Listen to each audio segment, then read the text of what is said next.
Naam, assalamu alaikum warahmatullahi wabarakatuh. Bismillahirrahmanirrahim. Alhamdulillah rabbil alamin. Salatu wassalamu ala rasulillahi sallallahu alaihi wasallam. Ama baad. Baada ya kumshukuru Allah subhanahu wa ta'ala na kumtakia rehema na amani zimfikie Habibu Mustafa, nabii wa umma, nabii ambaye ametimilizwa kwa ulimwengu wote, nabii ambaye ndio ataombea wanadamu shifa, siku ambaye ni siku ya masiku na haya ni siku ya kiyama, bali si mwingine bali ni mtume wetu mtukufu Nabii Muhammad sallallahu alaihi wasallam. Rehema na baraka kutoka kwa Allah zimfikie yeye na nyumba yake na masahaba zake na sisi ambao tumemfuata hadi siku ya mwisho. Ni siku nyingine wa Islam tumesimama katika viwanja hivi vyetu ambaye ndio tunafanyiaga dawa, na tuko katika mwezi mtukufu wa Ramadhani.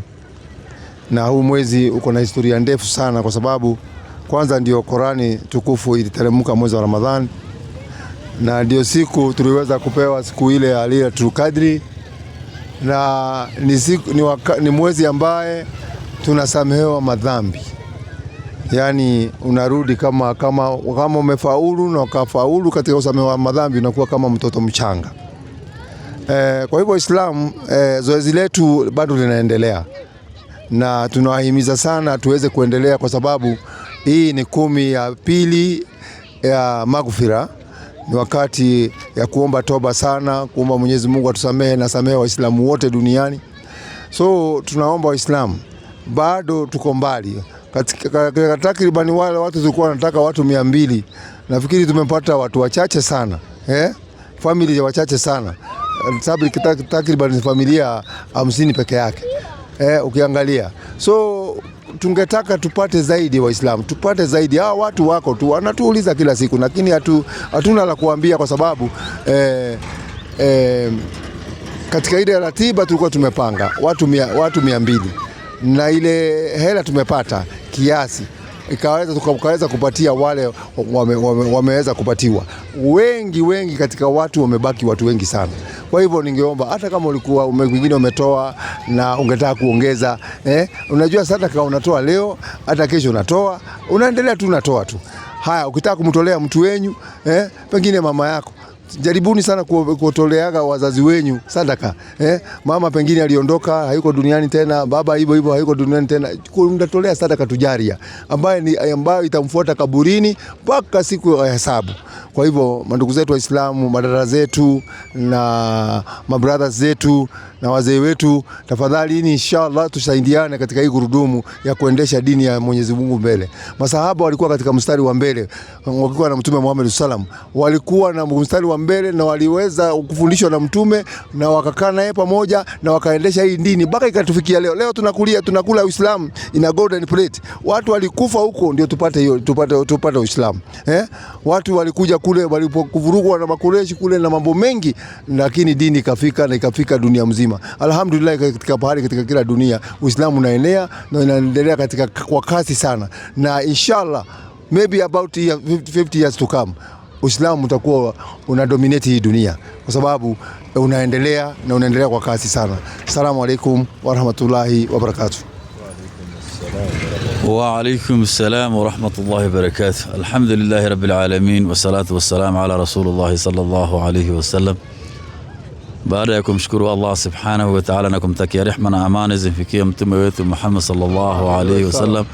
نسيكو nyingine Allah subhanahu wa ta'ala ametujalia tawfika kufika sehemu kama hapa ili tuweze kuzungumza na wanadamu wenzetu, tuwafikishie haki. Na tumesimama mbele yenu Waislamu. Hii ni kiwanja Jacaranda, tunakujanga kila jioni tukifanya muhadhara hapa, na tumesimama mbele yenu mara nyingi sana Waislamu, na mmetusapoti mara nyingi sana, na Allah subhanahu wa ta'ala wazidishie fi dunia wal akhirah. Na tunasimama mbele yenu kwa ajili ya mayatima, na ajili ya muallafatul qulub, na ajili ya wasafiri, ajili ya maskini. Tunasimama mbele yenu, na tunasimama mbele yenu si ati kwa kupenda kwetu, ni hali vile ilivyo. Hakuna mtu anapenda kusimama mbele ya watu akiomba da'wa isapotiwe, ama maskini isapotiwe, ama mayatima isapotiwe, lakini ni hali ya dharura Waislamu. Hii hali ni ngumu sana. Leo Kenya mambo ni magumu sana, na mnaona dunia vile inaenda. Pengine baada ya wiki nyingine ijayo mambo itakuwa imebadilika. Communication inaweza katika, usafiri inaweza katika, kwa sababu dunia sasa hii mambo yake imeenda vibaya sana. Kwa hivyo Waislamu tutoe sadaka yetu kwa ajili ya Allah subhanahu wa ta'ala. Mtume Muhammad sallallahu alaihi wasallam anatuambia tutibu maradhi yetu na sadaka. Kama baba yako ni mgonjwa au mama yako ni mgonjwa au watoto wako ni wagonjwa au mke wako au kwa familia yako au wewe mwenyewe, tunaambiwa tutoe sadaka, tutibu maradhi yetu na sadaka. Na hii sadaka kuna watu wanahitaji, hao muallafatul qulub, watu ambao wakisilimu kwao wanafukuzwa, pengine yeye peke yake amesilimu kwa boma, hawezi kaa na Ramadhani kuanzia saa asubuhi mpaka jioni saa 2 ya usiku, kwa sababu yeye anafaa kufuturu, kwa sababu watu wake si Waislamu na sisi ndio mandugu zake, mandugu zao hawa watu, hawa muallafatul qulub, sisi Waislamu ndio mandugu zao. Kwa hivyo Waislamu tuchangie hao mayatima, tuchangie hao muallafatul qulub ili tupate radhi ya Allah subhanahu wa ta'ala. Ni aya ya Qur'ani, Allah subhanahu wa ta'ala anatuambia tulishe mayatima, tulishe hao watu ambao ni muallafatul qulub, tuangalie wasafiri walioharibikiwa. Hii yote ni aya ya Qur'ani. Kwa hivyo tutimize aya ya Qur'ani, tuweke mahali pake Waislamu. Tumetoa muda nyingi na leo tunasimama mbele yenu, mtoe kwa ajili ya Allah subhanahu wa ta'ala. Wale walitoa mali yao, Allah subhanahu wa ta'ala wazidishie fi dunya wal akhirah, na wale bado wako na nia ya kutoa, Allah subhanahu wa ta'ala wapatie na awajalie jannatul firdausil a'la, na sisi sote Allah subhanahu wa ta'ala atupatie husnul khatima inda al-maut. Kwa hivyo Waislamu tumesimama mbele yenu. Juzi niliwaambia tunataka 1.5 milioni, hata hiyo nusu haijaonekana. Kesho au kesho kutwa kuna watu wanataka wapewe chakula, hiyo chakula hatuna, sababu jana tulipeana, juzi tulipeana, siku zile nyingine imepita tumepeana, karibu siku 4 tumepeana, lakini kesho na kesho kutwa hatuna chakula ya kupeana, na Waislamu wanahitaji, hao muallafatul qulub wanapiga simu usiku na mchana. Kwa hivyo Waislamu tutoe kwa ajili ya Allah subhanahu wa ta'ala. Assalamu alaykum wa rahmatullahi wa barakatuh. Wa alaykum assalam wa rahmatullahi wa barakatuh. Nadhani tusasikiza vizuri, na Waislamu ni bidii tu tufanye. Kuna wale ambao wamejitolea kwa wingi. Mwenyezi Mungu awalipe hapa na kesho siku ya Kiyama. Mwenyezi Mungu awahifadhi, Mwenyezi Mungu awape umri mrefu wenye baraka. Wote wanaojitolea, chochote unachotoa kwa ajili ya kuinusuru dini ya Allah na kuwafuturisha watu ambao wamefunga, anafungua futari, riziki wewe ndio ulitafuta, lakini unamnusuru hivyo, Allah naye anakufungulia riziki na anakufanyia wepesi mambo yako. Na tunaomba amani popote Waislamu wapo, Mwenyezi Mungu awape amani katika hii mwezi ambao ni wa Ramadhani. Watu wamefunga, kuna mambo mingi sana yanatokea. Mwenyezi Mungu awape amani na atupe nusra katika hii dunia, na kesho akhira Mwenyezi Mungu atuingize katika janna firdaus. So Waislamu, najua kuna yatima tunaangalia, na pia kuna hawa watu wa kusilimu ambao hali yao iko chini sana, so tuweze kujitolea. Ulikuwa umetoa, sasa tuko katika siku 14 ya Ramadhani kama sijakosea, tuko 14 days ya Ramadhani, bado siku 16, manake Ramadhani inakuwa ni 30 au 29. So hizi siku zimebaki. Muislamu ukisema utafuturisha watu wawili pia inakuwa ni khairi. Sasa hii sio kama venye ilikuwa, budget ilikuwa iko juu, sasa imepunguka kwa sababu siku zimebaki ni chache. So ukisema natoa shilingi 1500, 2000, 3000, tukicombine watu wawili wanapata, watu watatu wanapata, angalau wanakuwa na futari yao kwa wepesi. So tuweze kujikakamua, na wale wametoa wanaweza wakarejea na wakazidisha wakatoa, kwa sababu khairi inafaa ufanye sana wakati uko katika ardhi. Sisi ni maiti watarajiwa. Kesho ukiwa kaburini na kesho akhira, siku ya mahesabu, chochote ambacho unatoa Mwenyezi Mungu atahudhurisha katika kitabu chako, kwa sababu kinaandikwa katika kitabu chako. Wa hadha, assalamu alaykum wa rahmatullahi wa barakatuh. Wa alaykum assalam wa rahmatullahi wa barakatuh. Bismillahir rahmanir rahim. Walhamdulillahi rabbil alamin, wassalatu wassalamu ala ashrafil anbiya wal mursalin, habibina Mustafa bil Qasim Muhammad. Allahumma salli ala Muhammad wa ali Muhammad. Ndugu zetu watukufu wa Kiislamu, baada ya kumshukuru Mwenyezi Mungu Subhanahu wa Ta'ala na kumtakia rehema na amani mtume wa mwisho Nabii Muhammad sallallahu alaihi wasallam, kwanza kabisa ningependa kuhusia nafsi yangu bila kudhisahau nafsi zenu katika swala nzima la kumcha Mwenyezi Mungu Subhanahu wa Ta'ala. Na jambo la pili Waislamu ni kuweza kuwapongeza na kuwashukuru kwa kuweza kujitolea kwa mali zenu mpaka hapa tulipoweza kufikia. Na tunaendelea vizuri ijapokuwa bado hatujatimiza lengo. Kama vile Sheikh Ali amesema kwamba hatujafikisha mpaka tanusu hata robo. Na tulikuwa tunataka kwamba tukimbizane na hizi siku ili wale ambao tulikuwa tumedhamiria, wale ambao tulikuwa tumeweka kwenye listi, tuwasije baadaye tukawa ya kwamba ni wenye kukaa kama watu wenye kulaumika ya kwamba mbona hatujaweza labda kutimiza ule wajibu ambao tulikuwa tuutimize. Kwa kweli itakuwa ni jambo la aibu sana. Itakuwa ni jambo la aibu sana Uislamu. Mtume sallallahu alaihi wasallam anasema kwamba katika siku ya kiyama kila mtu atakuwa ni mwenye kujuta. Aliyefanya mambo mazuri atajuta na aliyekuwa amefanya mambo mabaya atajuta. Akasikika sahaba mmoja akisema laiti kama ingekuwa ni mbali, na akasema laiti kama ingekuwa ni mingi. Wakati Mtume sallallahu alaihi wasallam alipoulizwa akasema kwamba huyu kuna uwezekano kwamba kitendo ambacho alichokifanya cha kheri ameenda akakuta malipo aliyoahidiwa na Mwenyezi Mungu, na akakuta wengine kwa sababu atakuwa na wanalipo kulingana na vile mtu ametenda mema, akaonekana kwamba mwingine amelipwa malipo makubwa. Sasa huyu akawa na ile akasema kwamba laiti kama ningetenda mema zaidi kuliko haya ambayo nilikuwa nimeyatenda, ningeweza kupata kitu fulani zaidi kuliko hiki ambacho kilikuwa ni bora zaidi kuliko hiki. Laiti kama ingekuwa ni mbali, labda kwenda kupelekea labda kama ni msikitini kwenda mbali, kwa sababu naambiwa kwamba wakati unapoenda msikitini ile vumbi, wakati unakopiga ile vumbi, malipo ujira ambao unaolipo ni mkubwa. Na ujira huu unaolipa ni kutokana na sehemu utakuwa unaenda zile hatua ambazo utakazokuwa umekanyanga kwenda katika nyumba ya Mwenyezi Mungu Subhanahu wa Ta'ala. Kwa sasa hivi ndugu zetu katika imani tuna mtihani mkubwa sana, kwa sababu wakati tulipokuwa tunasisitizia habari za zaka ni kwamba tuna mtihani mkubwa sana sisi hususani kama sisi walimu hapa, kwa sababu utakuta kwamba hali yetu sisi ni taabani, na watu hao wanaosilimu wanakuja na mitihani mikubwa sana. Wamesilimu juu yetu, wanajua sisi, na unakuta kwamba mtu anakuambia ustadhi, sasa mimi nimefungua nyumba, nitafanyaje sasa? Huna mbele, huna nyuma. Wewe naye hali yako ndivyo hivyo, mtihani. Inabidi umlipie nyumba. Utamlipia na nini wakati wewe mwenyewe huna kitega uchumi chenye kuaminika, chenye kukubalika? Mwingine amekuja amesilimu, mtoto wa kike, hana mavazi ya stara, kwa sababu hako amejiandaa na hizo stara, kwa sababu utakuta kwamba kama mavazi ya Kiislamu yana bei ghali tofauti na haya mavazi mengine ya uchi. Kwa hivyo inabidi sasa wewe tena shekhe uende ukagaramike, na sio nguo moja, sio nguo mbili. Na ndio maana tukasema kwamba tunahitaji nguo nzuri, nguo nyingi nzuri ambazo tutakazokuwa zinakaa mno. Watu wa Kiislamu kama hawa tutakuwa na wepesi wa kuweza kuwakabidhi. Vile vile kuna hawa mambo unakuta kwamba mtu anasema kwamba mimi labda sina kitu chochote, sina riziki yote. Inabidi wewe shekhe tena ugaramike. Utagaramika vipi wakati sisi wenyewe hali yetu ndio kama hivi? Ndio maana tunasema Waislamu tuwezesheni na zaka, tuweze kujisimamia, tuweze kusimama kwa miguu yote miwili, tuweze kujidhibiti vizuri ili tuweze kukabiliana na mitihani midogo kama hii na mambo mengine ambayo pia si mambo ya kuzungumzwa hapa kwenye kamera.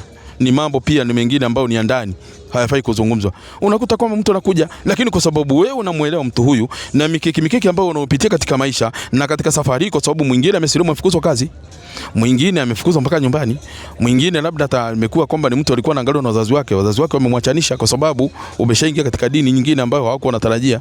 Kwa hivyo tunabaki na mzigo mkubwa sana sisi Waislamu. Kwa hivyo tofauti na hii kazi ambayo mnaona hapa mbele, tunakuja tunazungumza na wale ambao hawajasilimu, hawajawa Waislamu. Tuna kazi tena kubwa sana iliyobaki ambayo hatuwaelezi nyinyi, na tukasema kwamba tutakuwa tunawaeleza taratibu shida ambazo tunazozipitia. Na ndio maana juzi kila wakati tunasisitiza kwamba jamani, tunahitaji zaka zenu, tunahitaji zaka Waislamu ili tuweze kusimama kwa miguu yote miwili, na ili tuweze kuifanya kazi hii ya Mwenyezi Mungu, tuweze kuifanya vizuri, tuweze kuifanya tukiwa na sisi tumetulia.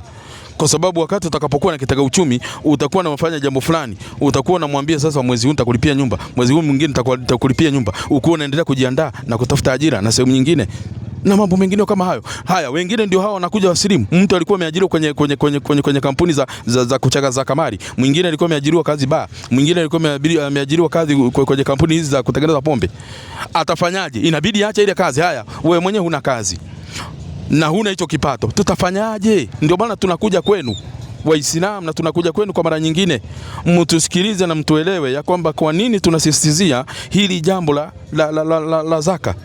Tuko walimu watano hapa na Sheikh Ali jana kaweza kuzungumza kwa nini vizuri. Laiti kama mtatuwezesha, tutakuwa na uwezo wa kufanya kazi hii kwa wepesi zaidi na kuzunguka sehemu zingine mpaka zingine ambazo hatuingii na zingine ambazo hatujaweza kuingia, kwa sababu angalau tutakuwa tunajiweza. Kwa hivyo wakati tutakapokuwa tunakuja kwenu ni kwa sababu ya jambo la dharura zaidi ambalo litakuwa limeshindikana kwa uwezo wetu sisi kwa wakati huo, ndio tutakuwa tunarudi kwenu kwa uwezo wa Mwenyezi Mungu. Na jambo lingine tukasema ya kwamba jamani, tunahitaji nguo, mavazi. Tunahitaji nguo kwa sababu ziwe za watoto, ziwe za watu wakubwa, za wanawake, za wanaume, kanzu, buibui, majalabibu, kwa sababu tofauti pia na watu wakubwa hao. Naona mlituona kwamba juzi tunaenda tuna mayatima, na mayatima hawa tuliambiwa mpaka kuna infants, watoto wadogo sana, watoto wachanga ambao wako pale.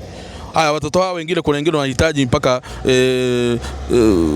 pampers, wanahitaji pampers. Haya, sasa wewe Sheikh umeenda pale, sisi tunajua kwamba ni kulingania. Ukienda pale utaona uzito. Ni lazima tutakaramika kwa mambo mengine kama haya. Na sisi wenyewe ndio hali yetu kama hivi mnavyotuona sisi Waislamu. Hali yetu ndio kama hivi sisi unatuona Waislamu. Kwa hivyo tunaomba kwenu kwa unyenyekevu mkubwa, mtuonee angalau kwa jambo hili na mtusikilize, angalau muweze kutufanyia wepesi jambo hili. Na kuna wale ambao labda hawatafuatili kwenye mtandao wetu wa online, tunaomba kuna wale ambao kila mtu anajua rafiki yake, ndugu yake ambaye ana uwezo, muambieni habari hizi ya kwamba jamani, kuna ndugu zetu ambao wanafanya kazi ya Mwenyezi Mungu ambao tunahitajia zaka. Hii zaka ni haki kwao, kwa sababu wanapewa zaka wale ambao hawastahili kupewa zaka hiyo. Wanapewa wengine ambao wana uwezo. Mtu unakuta kwamba anakuja kama Sheikh Salim alikuja anatuambia juzi ya kwamba mtu anakuja anasimamisha Prado. Alafu tena anakuta watu wanapewa tende, anapanga foleni, na baadaye yeye mwenyewe ndio alikuwa atoe ape hawa, anasimamisha gari pale, anasimamisha naye anataka agawie. Huu ni mtihani mkubwa sana ambao akifikira hii tunataka na tuibadilishe kama tunataka tuendelee kama umma wa Kiislamu. Nisitaki kuendelea sana kwa sababu pia muda wa muhadhara ndio huu unaingia. Wa hadha, assalamu alaykum wa rahmatullahi wa barakatuh. Salim Ngoge wa Nyoike, nikumbushe majina yako. Mimi naitwa Hezron Onyango Achio. Hezron. Unaweza tumia Hezron ama tutumia Onyango, yote yako sawa. Zote ni zako. Mimi Muislamu. Mimi Mkristo. Asante sana. Bwaga mambo tuyasikie kwa mapema. Hoja gani umekuja nazo? Pole pole tuende mpola tuweze kuzijibu. Asante sana. Ya kwanza, ya pili, pole pole. Leo niko tu na maswali machache tu. Asante. Anza ya kwanza. Swali langu ya kwanza, kama sasa tunajua kwa Waislamu wanasema hii ni mwezi mtukufu wa Ramadhani. Kwa hivyo ningependa kujua, unifafanulie kinagaubaga maanake Ramadhani ni nini na kwa nini hii mwezi inakuwa mtukufu kwa maisha ya Muislamu. Asante sana. Asante sana. Swali nzuri tena. Kwanza, Ramadhani ni mwezi. Okay. Ukisikia Ramadhani unajua ni mwezi ambao ni mwezi wa 9 kwa mujibu wa kalenda ya Kiislamu. Tumetoka katika mwezi wa Shaaban ndio tukaingia katika mwezi wa Ramadhani. So Ramadhani ni mwezi. Qur'ani 285. Sikiza Ramadhani ni nini? Kwa jina la Mwenyezi Mungu mwingi wa rehema na mwenye kurehemu. Mwezi huo mlioambiwa mfunge ni mwezi wa Ramadhani. So sisi tumeambiwa tufunge katika mwezi wa Ramadhani. Tunatoka mwezi wa Shaabani tunaingia Ramadhani, tukitoka Ramadhani tunaingia Shawwal. Unaona, hii ni miezi ya Kiislamu. Tunaenda hivyo mpaka Dhulhijja. Tunarudi Muharram. Unaona? So hii ni miezi ya Kiislamu. So Ramadhani ni mwezi. Hii mwezi wa Ramadhani inakuwa ni mtukufu ni kwa sababu ya mambo kadhaa. Katika hii mwezi wa Ramadhani tumeambiwa tufunge saumu. So saumu maana yake nini? Saumu maana yake ni kujinyima kula na kunywa kuanzia asubuhi mpaka jioni. Hiyo ndio inaitwa saumu. Kuanzia asubuhi mpaka jioni ndio inaitwa saumu. Pia hii inaufanya huu mwezi uwe ni mwezi mtukufu. Lakini kile kikubwa kinachomfanya mwezi wa Ramadhani uwe ni mwezi mtukufu ni kwa sababu ndio Qur'ani imeteremka katika mwezi wa Ramadhani.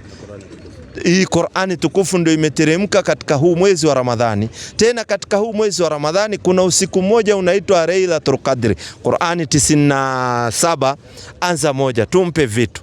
Ndio unaona huu mwezi ukawa ni mwezi mtukufu, ukaitwa mwezi mtukufu wa Ramadhani kwa sababu haya matukio yanayotukia. Nitasoma kwa jina la Mwenyezi Mungu mwingi wa rehema na mwenye kurehemu. Tupe vitu. Hakika tumeteremsha Qur'ani katika Lailatul Qadr. Yani Qur'ani hii tunayosoma imeteremka katika usiku mmoja katika huu mwezi wa Ramadhani unajulikana kama Lailatul Qadr. Hii na imeteremka kwa hii Ramadhani. Ndio unaona hii mwezi wa Ramadhani inaitwa mwezi mtukufu. Marizia tupe vitu. Usiku wenye heshima kubwa. Tena usiku wenye heshima kubwa ndio hii Qur'ani imeteremka ambao ni mwezi wa Ramadhani. Tupe vitu. Usiku wa mwezi wa Ramadhani. Tena ni usiku wa mwezi wa Ramadhani. Ndio inakuwa Ramadhani ni mwezi mtukufu. Tupe vitu baba. Na jambo gani ninalokujulisha hata ukajua ni nini huo usiku wa Lailatul Qadr? Tupe vitu. Huo ni usiku wa heshima huo. Asante. Ni bora kuliko miezi 1000. Yani usiku huo ambao hii Qur'ani imeteremka huko katika huu mwezi wa Ramadhani ni bora kuliko miezi 1000. Hiyo ni sawasawa na miaka 83. 83 years ukipata hiyo siku moja wa Lailatul Qadr. So ndio unaona mwezi wa Ramadhani inakuwa ni mwezi mtukufu. Kwa sababu unaambiwa hiyo siku moja ukiupata ukafanya ibada, unaandikiwa sawasawa na mtu amefanya ibada miaka 83. Usiku moja tu. Na ukiupata na inakuja katika witri, inakuja 21 au 23, 25, 27, inakuja hivyo. Hii Lailatul Qadr katika witri. Witri ni namba ambayo haigawiki na 2.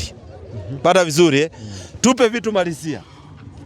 Usiku huo wa heshima ni bora kuliko miezi 1000. Malizia. Huteremka malaika na roho za viumbe watakatifu. Tena hiyo mwezi huu wa Ramadhani huteremka malaika na viumbe vya roho watakatifu. Huteremka katika huu mwezi wa Ramadhani. Tena huo usiku wa Lailatul Qadr. Tupe vitu baba. Huteremka malaika na roho za viumbe watakatifu katika usiku huo kwa idhini ya Mola wao kwa kila jambo. Unasikia?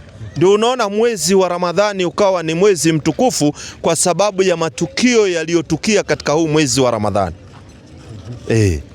Hayo matukio yalitukia kwa hii mwezi yalitukia pande gani na akina nani yalifanya zikafanyika? Ni Mwenyezi Mungu alifanya yafanyike, na tukio la kuteremshwa Qur'ani limetukia katika Maka na Madina. Imeteremka kwa kifua cha Bwana Mtume Muhammad sallallahu alaihi wasallam hiyo Qur'ani. Na vitabu vyote tunaambiwa viliteremshwa mwezi wa Ramadhani. Na vitabu vyote, Taurati, Zaburi, Injili, kuna habari ambazo zimeteremka katika mwezi huu mtukufu wa Ramadhani. So ni mwezi ambao una kheri nyingi. Tena ni mwezi ambao unakuwa na kheri nyingi sana mwezi wa Ramadhani. Ndio unaona pia maskini wanafuturishwa nani hivyo, inakuwa ni mwezi pia wa kujitolea kuwasaidia umma wa Kiislamu. Ingawa kusaidia ni katika kila miezi, lakini hii mwezi wa Ramadhani unazidisha. Hii mwezi wa Ramadhani unafanya ibada, ingawa siku zingine unafanya ibada, lakini mwezi wa Ramadhani unazidisha ibada. Ndio unaona tunaswali swala inaitwa tarawih. Unaona yani hii mwezi wa Ramadhani inakuwa ni ya kuzidisha kila jambo. Ingawa miezi ingine yote mnafanya ibada, lakini hii unazidisha zaidi. Ndio unaona inakuwa ni mwezi mtukufu wa Ramadhani. Asante sana. Nimekusikia. Alafu sasa nikiangalia TV yangu.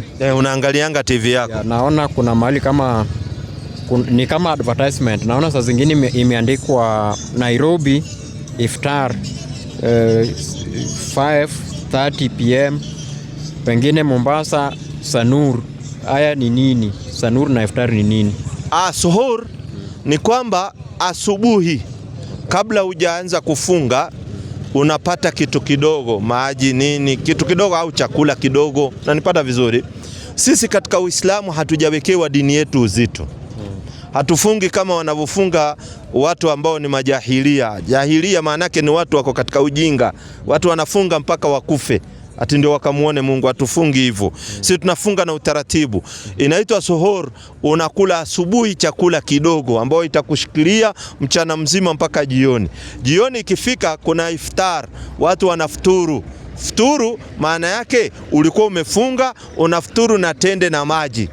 Na nipata vizuri? Kwanza alafu mwili inakuwa vizuri, ndio unaenda unapata angalau kwa mchele yako au kwa ugali yako au chakula yote ulioandaliwa. Napata vizuri? Kwa hivyo ni kukunywa maji. Unakunywa ama unaoga? Ni kukunywa. Jioni unakunywa maji na unakula tende, alafu unaenda unakula mchele ama ugali au chakula ambao unayopenda usiku. Nitakusumbua. Tende ni nini? Sielewi. Tende ni matunda ambayo yanamea hususan katika sehemu kuna jangwa sana, na hususan huwa yanatoka Saudi Arabia na zile nchi ambazo zimeizunguka, nchi za Kiarabu huwa zinamea hizo tende. Ni matunda ambayo iko very sweet. Inaitwa tende, very sweet. Hujaiona? I wish ungebeba moja ningeona. Iko tende very sweet. Lakini hujaonja saa hii. Tunatumai hata wewe umefunga utafungua jioni nayo. Haya, swali langu la pili. Leta hiyo swali la pili. Hii swali langu la pili, tunatamani sana kujiungana na Waislamu. Karibuni sana. Ila kuna yale maneno tunasikia kwenu ambayo inatukera. Yelete hiyo maneno yanayokukera kuhusu Uislamu mbwaga. Kama saa hii tunasikia, tunajua mko kwa mmefunga. Sasa tunaambiwa, nimesikia wakisema kuwa ile siku yenyu ya kufungua mtu anaweza tu kujitokeza. Kwa mfano mkija hapa kuabudu hapa Jakaranda, bila naonanga mnakujanga. Sasa hapo mtu anaweza tu kujitokeza na auliwe hapo. Kumaanisha kivyenyu ni kama anaamini akifa hapo sasa ataenda mbinguni direct. Kweli ama rongo? Mafunzo ya aina hiyo hakuna katika Uislamu. Isipokuwa kuna watu ambao wanachuki tu na Uislamu, kwa sababu kuua katika Uislamu ni haramu. Na Muislamu hapigani mpaka apigwe. Na ndio unaona hata Iran hawakuanza vita, wao wamepigwa ndio wakaanza kujibu. Ndio unasikia kitu inaitwa retaliation. Nasikia? Tende ndio hizi. Ni matunda. Tende ndio hii. Matunda nzuri unaweza chukua utatumia baadaye. Hii ndio inaitwa tende. Usaiona, hiyo ndio inaitwa tende, very sweet. So katika Uislamu kuua ni haramu, na pia wewe Muislamu kwenda kuanza vita pia ni makosa makubwa mno. Lakini wanaruhusiwa ambao wanapigwa. Kwa sababu leo mtu akikupiga na wewe huwezi kaa hivyo tu unalia machozi. Kweli. Na nipata 24:36 Qur'ani kwanza. 24:30 Yaangalilie 39 hapo. Hapo. Wanaruhusiwa kupiga na wanaopigwa. Anasema Mwenyezi Mungu mtukufu. 24:36. Yaanzie 36. 36 mwalimu wangu. 24. Wameruhusiwa kupigana wanaonewa.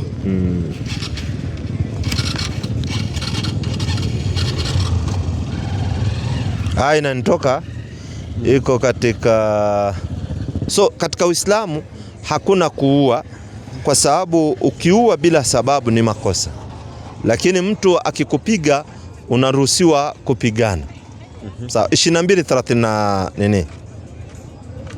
Buni angalia 22:39 ama sijakosea. Nataka nipate hiyo aya ndio nikuje vizuri sana. Aya sometimes inaruka. Nimeitumia sana. Wameruhusiwa kupigana wale wanaopigwa. Naona wanaruhusiwa kupigana wale wanaopigwa. Sawa? So ukipigwa unajibu. Unapata vizuri Sasa watu wale unaniambia watu wanaswali, mtu anakuja ati auawe hapo ndio apate jana, anauawa kwa sababu gani kwanza? Na ni haramu kuua katika Uislamu. Kulingana na venye tumesikia ni kuwa akifa hapo ama ajitokeze tu anaweza kula hata mbomu. Kuna ile mbomu mtu anaweza kula ili alipuke mahali. Mtu akijiua hafai hata kuswaliwa katika Uislamu. Na ni motoni moja kwa moja. Na ni motoni moja kwa moja. Ukijiua ni motoni moja kwa moja katika mafunzo ya Kiislamu. Hufai kujiua kwa sababu unadhulumu nafsi yako. Na ukijiua huswaliwi katika Uislamu. Uislamu ni dini ambayo Mwenyezi Mungu ameipangilia iko sawa kabisa. Ati wewe umegonjeka labda hata ukimwi ukasema acha nijiue, ukijiua ni haramu na utaenda motoni. Hufai kujiua katika Uislamu, ni makosa. So akijiua ajilipue na bomu anaenda motoni kwa sababu ni makosa kujiua. Kwanza unajidhulumu nafsi yako. Wewe unagojea muda wa Mwenyezi Mungu aliyokuwekea, utakufa tu. Yani Mungu muda yake ikifika utakufa. Wako wapi akina Hitler? Walikuwa wanatawala dunia. Walikuwa wakikohoa watu wananyamaza. Hitler kama unamjua kutoka Ujerumani.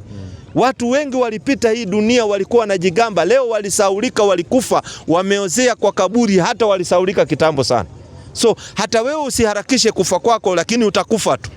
Muda wako ukifika itafika na utaondoka. So usijiue, kujiua ni haramu katika Uislamu.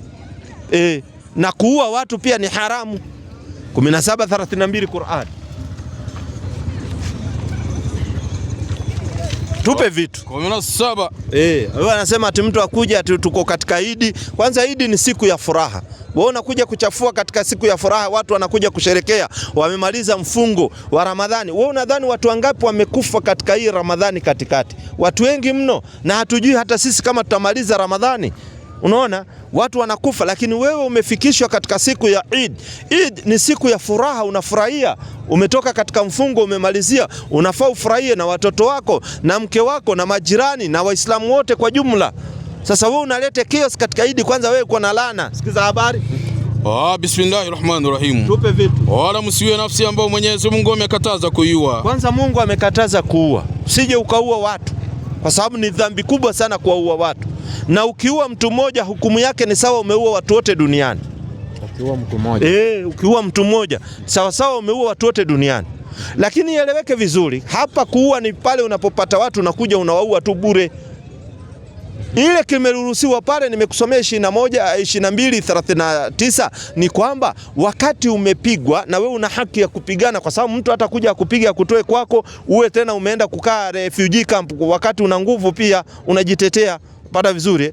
Na Biblia inasema waoga hawataingia katika ufalme. Ama una habari? 21:8 kitabu cha Ufunuo. Waoga, ukiwa tena muoga sana tunachapa, unakimbia, unaenda ukilia na una nguvu ya kujitetea. No. Hata katika nchi ya Kenya kuna kitu inaitangwa self defense. Unapata vizuri ukienda pale police station unasema hii ilikuwa ni self defense na wanakubali kwa sababu umevamiwa na nini, lakini sio ati unaenda unapiga tu watu hivi utafungwa. Ngapi mwalimu wangu? 21:8 kitabu cha Ufunuo Yohana. Inasema kwenye kuandika. Bali waoga na wasioamini. Sikiza, waoga na wasioamini. Biblia hii sasa. Na wanuchukizao. Na wauaji. Na wazinzi. Na wachawi. Na hata waabudu sanamu. Na waongo wote. Sehemu yao itakuwa lile ziwa liwakala moto na kiberiti. Unasikia? So waoga pia wataenda jehanamu kwa sababu ya uoga. So Mungu pia hapendi waoga. Sio mimi, Biblia inakueleza. Lazima usandi katika haki zako, lakini usije ukadhurumu. Pili, unaweza pia ukakosa kulipisha kisasi.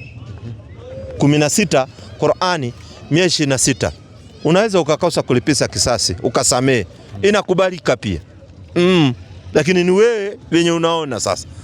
Mwenyezi Mungu amekupa choice hapo ya kuchoose. 16:126 Qur'an. Bismillahirrahmanirrahim. Tupe vitu. Na mkilipiza. Basi lipizeni sawa na vile mlivyoonewa. Ukilipisha ulipishe sawa sawa na vyenye umeonewa. Malizia.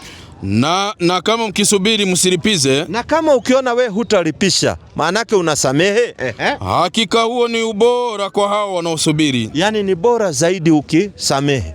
Sema mimi sitalipisha, ukisamehe ni bora zaidi. Unapata thawabu zako. Nimekupata vizuri sana. Swali yangu ya tatu. Leta hiyo ya tatu swali. Nimesikia kwa umesema baada ya Ramadhan kuna Eid. Eid ndio ile siku ya kufungua. Hii Eid ndio siku ya kufungua Ramadhani. Watu wanafurahia kwa sababu wamekaa katika hiyo mfungo yote.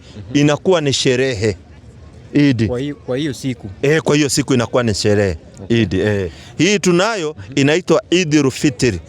Inaitwa Idul Fitri kwa sababu katika hii mwezi wa Ramadhani tukienda kumalizia watu wanatoa fitri. Fitri maana yake kilo 2.5 au kilo 3 ya mchele katika chakula ambazo zinazoeleka katika ile sehemu watu wanaishi. Kama hii sehemu watu wanakula unga, unatoa unga. Unanipata vizuri? Hii ni ya kusaidia katika zile funga zako za kuisukuma ifike kwake Mwenyezi Mungu. Pata vizuri?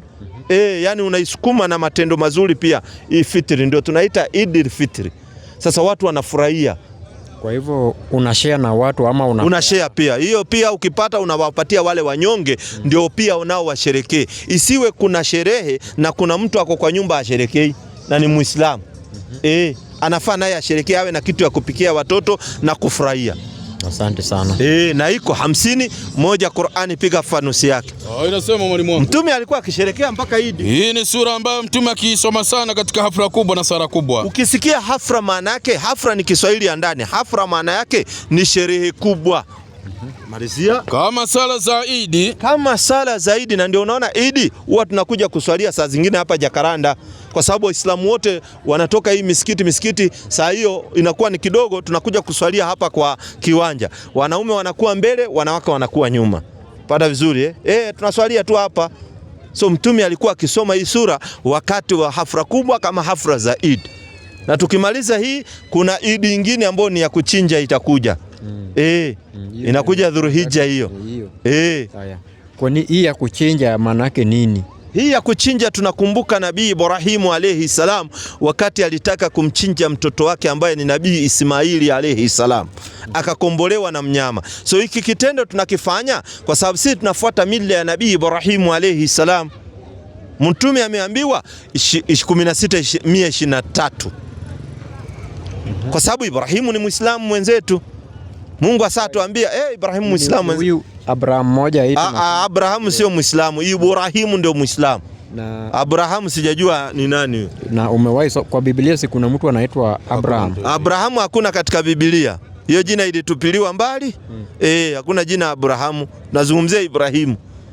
Si Ibrahimu si ni Swahili na Abraham ni Kiingereza. Hapana, hebu lete kwanza Biblia, nakuja huku. Tunamaliza na hapa. Hebu lete kwanza Biblia. Tumtengeneze vizuri, ajue vizuri hakuna Abrahamu. 16:3 Mwanzo.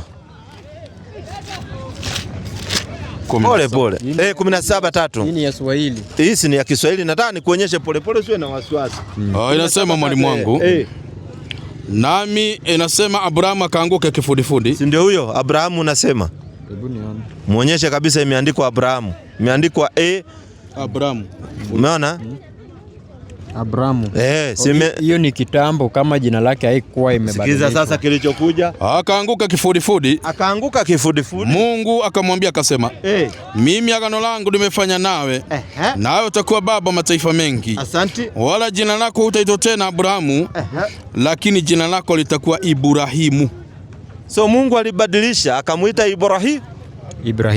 Na ndio hiyo ni Swahili. Hebu leta. Sio Swahili. Leta ile Biblia ya Kiingereza. Hata iwe ya Kizungu iwe ya nini, amebadilishwa akaitwa Ibrahimu. Kwa hivyo ni huyu tu mmoja ndio hata nyinyi mnaongelelea. Ndio huyo ambaye ni Muislamu sasa. Kwa sababu ni ngumu kumpata Mkristo anaitwa Ibrahimu. Ibrahimu ni majina ya Kiislamu. So tunakumbuka Ibrahimu wakati alikuwa anataka kumchinja mtoto wake. Qur'ani sasa 16:123. Tupe vitu. Bismillahirrahmanirrahim. Kisha tukakufunulia kwamba ufuate mila Ibrahimu aliyekuwa mtii kamili. Unasikia Mtume Muhammad sallallahu alaihi wasallam akafunuliwa ya kwamba afuate mila ya Nabii Ibrahimu. So mila ya Nabii Ibrahimu ni Uislamu, na Ibrahimu alikuwa anataka kumchinja mwanawe. That's why tunachinja kondoo au mbuzi. Hiyo ni kumbukumbu tunakumbuka. Alikuwa anataka kuchinja Ishmael.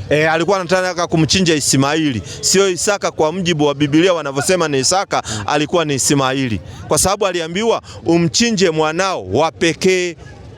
Ukisikia pekee maana yake huna mtoto mwingine, na mtoto wa pekee ambaye Ibrahimu alikaa naye ndio azae mtoto wa pili alikuwa ni Ismaili, ndio first born, ndiye akaja kuzaa second born ambao ni Isaka. So akiwa na watoto wawili hawezi kuwa na mtoto wa pekee. So wakati alikuwa na Ismaili ndio alikuwa na mtoto wa pekee. kwa sababu Ismaili ametoka katika mgongo wa Nabii Ibrahimu. Ukitoa DNA ya Ismaili na Ibrahimu ni moja, kwa sababu ni mtoto wake, tena ametoka katika viuno vyake. Na Mungu anamwambia nitabariki wewe Ibrahimu watakao toka katika viuno vyako. Aliyetoka katika kiuno ya Nabii Ibrahimu anaitwa Nabii Ismaili alayhi salam. Kwa hivyo hapo kuna changamoto kiasi juu. Leta hiyo changamoto tuichanganue. Kulingana nasi wa Kristo tumesoma ya kuwa alikuwa anataka kuchinja, Mungu alimwambia akachinje nani? Akachinje Isaka. Kulingana na Biblia wanasema Isaka, lakini kumbuka Mungu amemwambia mwanao wa pekee. Sasa Isaka atakuwaje wa pekee wakati ako na mwingine?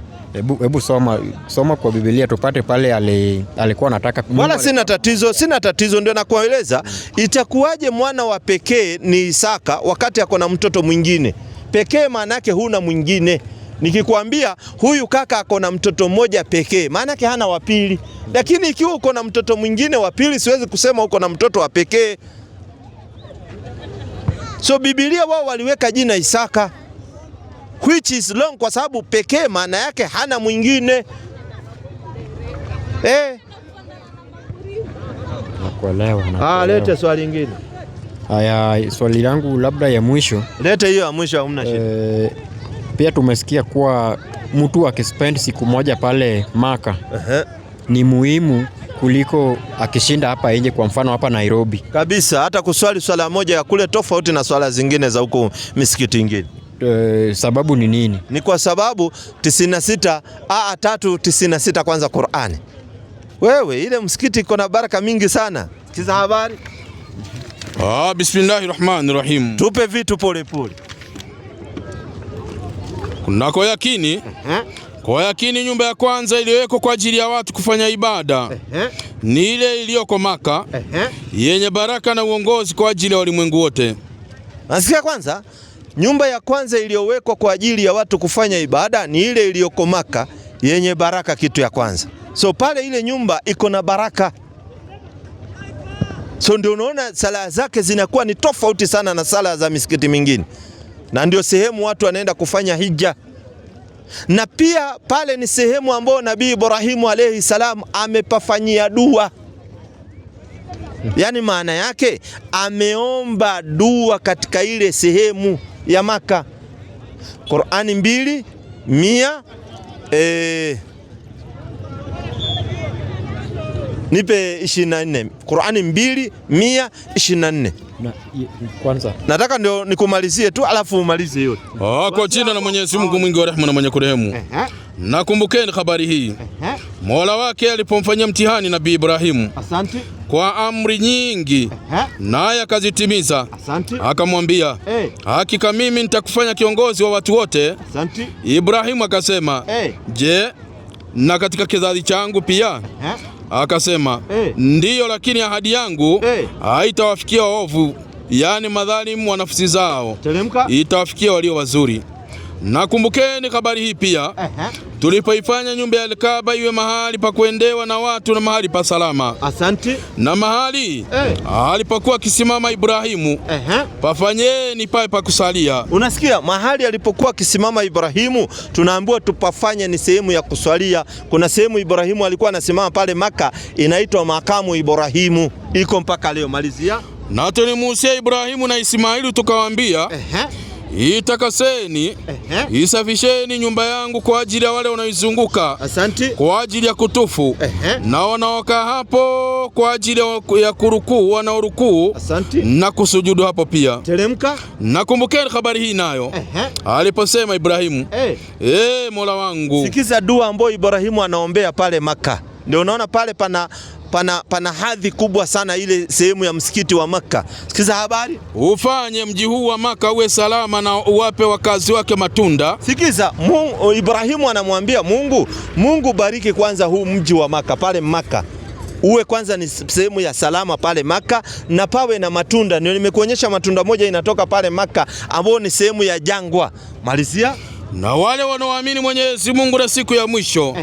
Mwenyezi Mungu akasema, na mwenye kukufuru pia nitamstarehesha kidogo, kisha nitamsukumiza katika adhabu ya moto, napo ni mahali pabaya kabisa pa kurejea. Malizia. Nakumbukeni habari hii pia, Ibrahimu alipoinua kuta za nyumba hii ya Al-Kaaba, na Ismaili pia. Yani ile msikiti imejengwa na Nabii Ibrahimu alayhi salam.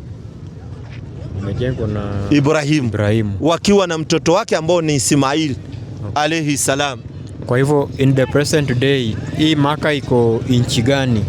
Maka iko pale pale iko. Maka ilikuwa Hijazi, lakini sasa hivi kwa Saudi Arabia.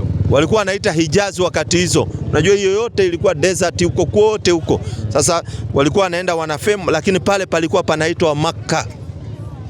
Kwa hivyo iko sasa iko Saudi Arabia. Okay, ya mwisho. Inagharimu mtu nini tofauti na fare? Kwa sababu tunajua vizuri kutoka hapa Kenya hadi Maka inagharimu pesa.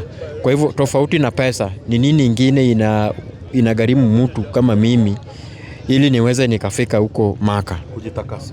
Ni kujitakasa, kwa sababu wakati unaenda kama ni hija lazima ujitakase, uache umelipa madeni. Uwezi enda kule wakati uko na madeni, kwa sababu unaweza enda ukafariki njiani kule ama nini. So ukitoka unajitakasa, yani wewe mwenyewe unakuwa uko msafi. Wale watu mlikuwa mnakosana nao unawasamehe. Kama uko na deni unaacha umelipa deni. Na uwezi ondoka kama hujaacha familia yako pia iko sawa. Wewe uwezi acha familia yako wanaombaomba chakula wakati wewe umeenda kuhiji Maka. Hija haitakubaliwa na njia hizo. Hija lazima uache kama ni family umeipanga pia. Sawa, kwa sababu ukienda kule unafaa uconcentrate na ibada. Sio saa zote unapigiwa simu, mtoto hana sijui nini pampa sijui nini. Hapana. Unaacha kwanza umeseto huku nyumbani ndio uende. Katika Uislamu kila kitu Mungu amekiwekea kwa wakati wake na hajakuwekea uzito. Ndio katika hija wekwa ni lazima kwa kila Muislamu. Yaani ni lazima kwa kila Muislamu hija, lakini yule mwenye uwezo. Yule kama hana uwezo hajalazimishwa, kwa sababu Mungu hakalifishi nafsi. Pata vizuri. Na ndio unaona wao wakisimama kule wakati wa hija, sisi huku tunachinja kwa sababu hatuna uwezo wa kwenda kule. Unapata na ni one time maishani yako. Ukipata unaenda safari moja. Ukipata uende Maka unaenda safari. Yani ukipata uwezo unaenda tu safari moja kuhiji. Hija safari moja. Uwezi ukaenda huko tena. Hizi zingine za kuwa unaenda umra. Ama unaenda makazi zako huko. Hii nyingine ni umra, unaenda hija ambayo kisheria inakubalika hija moja. Ambao unajiandaa vizuri unaenda unahiji. Labda iwe sasa unaenda hija ingine kumuhijia labda mamako ama nini hivyo, nakubalika wafanyia. Okay. Thank you for your time. Asante sana, sisi tumeshukuru sana. Hata mimi nimeshukuru. Na nini sasa kinazuia uwe Muislamu? Manake swali zako umeuliza tena swali za kisomi, tena swali nzuri mno. Nini kinazuia uwe Muislamu? Njia ya Mungu tunaenda polepole. Si umeona ile siku tukiwa pale, kuna last year tukiwa pale juu karibu hatukusikizana vizuri na wale huko. Lakini sasa kuanzia mkija hapa tumekuwa tukiongea one by one. Na kwa uwezo ya Mungu, kama ni Mungu alipanga itakuwa hivyo, mimi sina la haja. Asante sana. Naye tunamuomba Mwenyezi Mungu akuongoze uwe Muislamu, kwa sababu Mungu ndio huwa anaongoza. Sisi kazi yetu ni kufikisha. So karibu sana. Asante sana. Brother karibu. Juzi niliona ulikuwa na maswali. Karibu. Songea kidogo tu. Juu cameraman atupate vizuri. Mimi Salim. Mimi ni George. George, asante sana. George, Muislamu Kristo?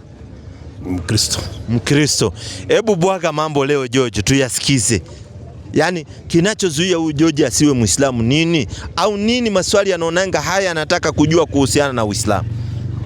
Swali moja ni hii. Asante. Mbona Waislamu wengi nikiwaona most of them wanafaa open shoes? Asante. Swali nzuri sana anauliza. Anasema Waislamu wengi akiwaona wanavaa viatu ambao ni open shoes. Kwanza ni kupenda tu. Hakuna sheria ambayo imewekwa lazima uvae open shoes, sawa? Na kuna Waislamu wanavaa closed shoes. Lakini open shoes huwa kwanza ziko na advantage moja, zinaachilia mguu inapumua.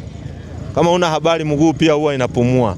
Ni nzuri sana kiafya. Ni kiafya ni nzuri sana. Si unavaa wakati wote 24/7 miguu inafura nini? Hata ukienda kwa madaktari miguu ikiwa inafura na nini watakwambia hebu tumia kwanza viatu ambao imefunguka hivi ndio mguu ipate hewa na nini. Alafu pia ni nyepesi sana wakati unaingia katika msikiti kutawadha na nini, ni kutoa tu, alafu unaingia unatawadha unaingia. Sio utakuwa unatoa socks na nini, socks zina kazi mingi sana na hizi viatu vingine unapata vizuri. Lakini pia mtu akivaa hizo zingine hazina uharamu, lakini open shoes zinakuwa ziko comfortable sana, ndio tunazitumia kwa wingi. Kwa sababu ya comfortable ile tunaona iko nayo. Swali lingine. Injika maswali. Mbona mkienda kuabudu lazima mtoe viatu? Mbona tukienda kuabudu lazima tutoe viatu? Kwanza inakuwa hizi viatu vinakanyaga uchafu. Ndio inasababisha kitu. Usiwe na wasiwasi. Nafika hapo kukusomea. Hizi viatu vinakanyaga maji, zinakanyaga maji ambayo ni ya sewage, inakanyaga mavi, inakanyaga mkojo, so inakuwa ni najis. Na pia ndani ya msikiti kuna mkeka. Na pia ndani ya msikiti tunapeleka nyuso zetu chini. Alafu aliislamu nadhifu, Uislamu ni usafi. Usafi wa mwili wa nje na usafi wa mwili wa ndani. So ukiingia pale kwa sababu tunapeleka uso chini, uwezi ingia na viatu kanyaga ile mkeka itapata uchafu. So unatoa viatu na unaoga miguu ndio unaingia pale. Alafu pia ni sheria Mwenyezi Mungu anatuambiaje 20:12 Qur'an. Yote takatifu. Sikiza sasa 20:12 Qur'an. Kwa jina la Mwenyezi Mungu mwingi wa rehema na mwenye kurehemu. Tupe vitu. Bila shaka mimi ndiye Mola wako. Asante. Basi vua viatu vyako. Hakika wewe uko katika bonde takatifu la Tua. Unaona, so tunaambiwa sehemu takatifu ambayo unazungumza na Mwenyezi Mungu, walikuwa wakiambiwa wale manabii wavue viatu vyao. Kwa sababu ni sehemu takatifu, kwa sababu viatu vina uchafu mingi sana vinakanyaga. Msikitini patakatifu. Na msikitini patakatifu. That's why tunatoa viatu kwenda kumsujudia Mwenyezi Mungu. So ni usafi. Nashukuru. Leta nyingine na kuzuia kusilimu. Sasa kuna swali lingine mimi nimechanganya tangu nisaliwe. Sasa ile imekuchanganya tangu uzaliwe Injika. Mnafuata sheria za Mungu 10? Sisi Waislamu. Sisi hatufuati sheria za Mungu 10. Hakuna haja ni kudanganya. Sisi Waislamu hatufuati sheria za Mungu 10. Sisi tunafuata sheria zote za Mungu ambazo ni nyingi, sio 10. Sana. So sisi zinajulikana. Kama gani? Sisi tunafuata zote za Mungu. Kwa mfano gani ya kwanza? Mimi kuna moja nataka inasema, unajua nilikuwa MSDA nikaanguka kidogo, lakini kuna moja inasema remember the Sabbath and keep it holy. Hiyo siku ni gani? Ndio niambie leo. Asante sana. Kwa Biblia, yani kwa Qur'ani. Kwa Qur'ani.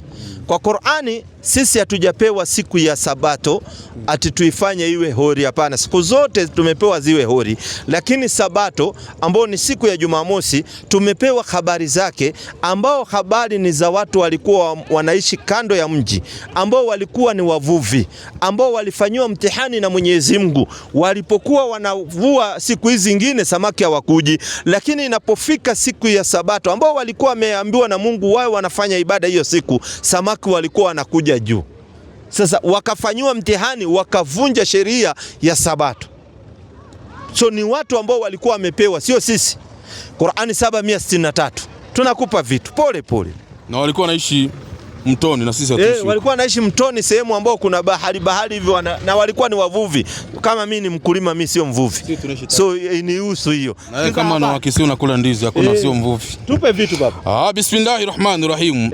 Na wauliza habari za mji ambao ulikuwa kando ya bahari. Asante. Watu wa mji huo walipokuwa wakivunja sheria Jumamosi. Sikiliza, watu wa mji huo walikuwa wanavunja sheria ya Jumamosi. Sikiliza habari. Ambao waliambiwa wasifanye kazi katika siku hiyo. Asante. Wafanye ibada tu. Kumbe walikuwa wameambiwa wasifanye kazi siku hiyo, wafanye ibada peke yake. Kumbuka ni watu wa ule mji. Tupe vitu. Na kazi yao ilikuwa uvuvi. Kwanza kazi yao ilikuwa ni uvuvi. Kazi yangu mimi ni mkulima, mimi si mvuvi. Tupe habari. Samaki wao walipowajia juu siku ya Jumamosi zao, na siku isiyokuwa Jumamosi hakuwa kuwajia hivyo. Asante. Basi namna hivyo tuliwatia mtihani kwa sababu ya kuasi kwao. Unasikia, ni wao walifanywa mtihani. So sisi tunapewa visa vya watu kama hao ili sheria ikija ya Mwenyezi Mungu tusije tukaasi.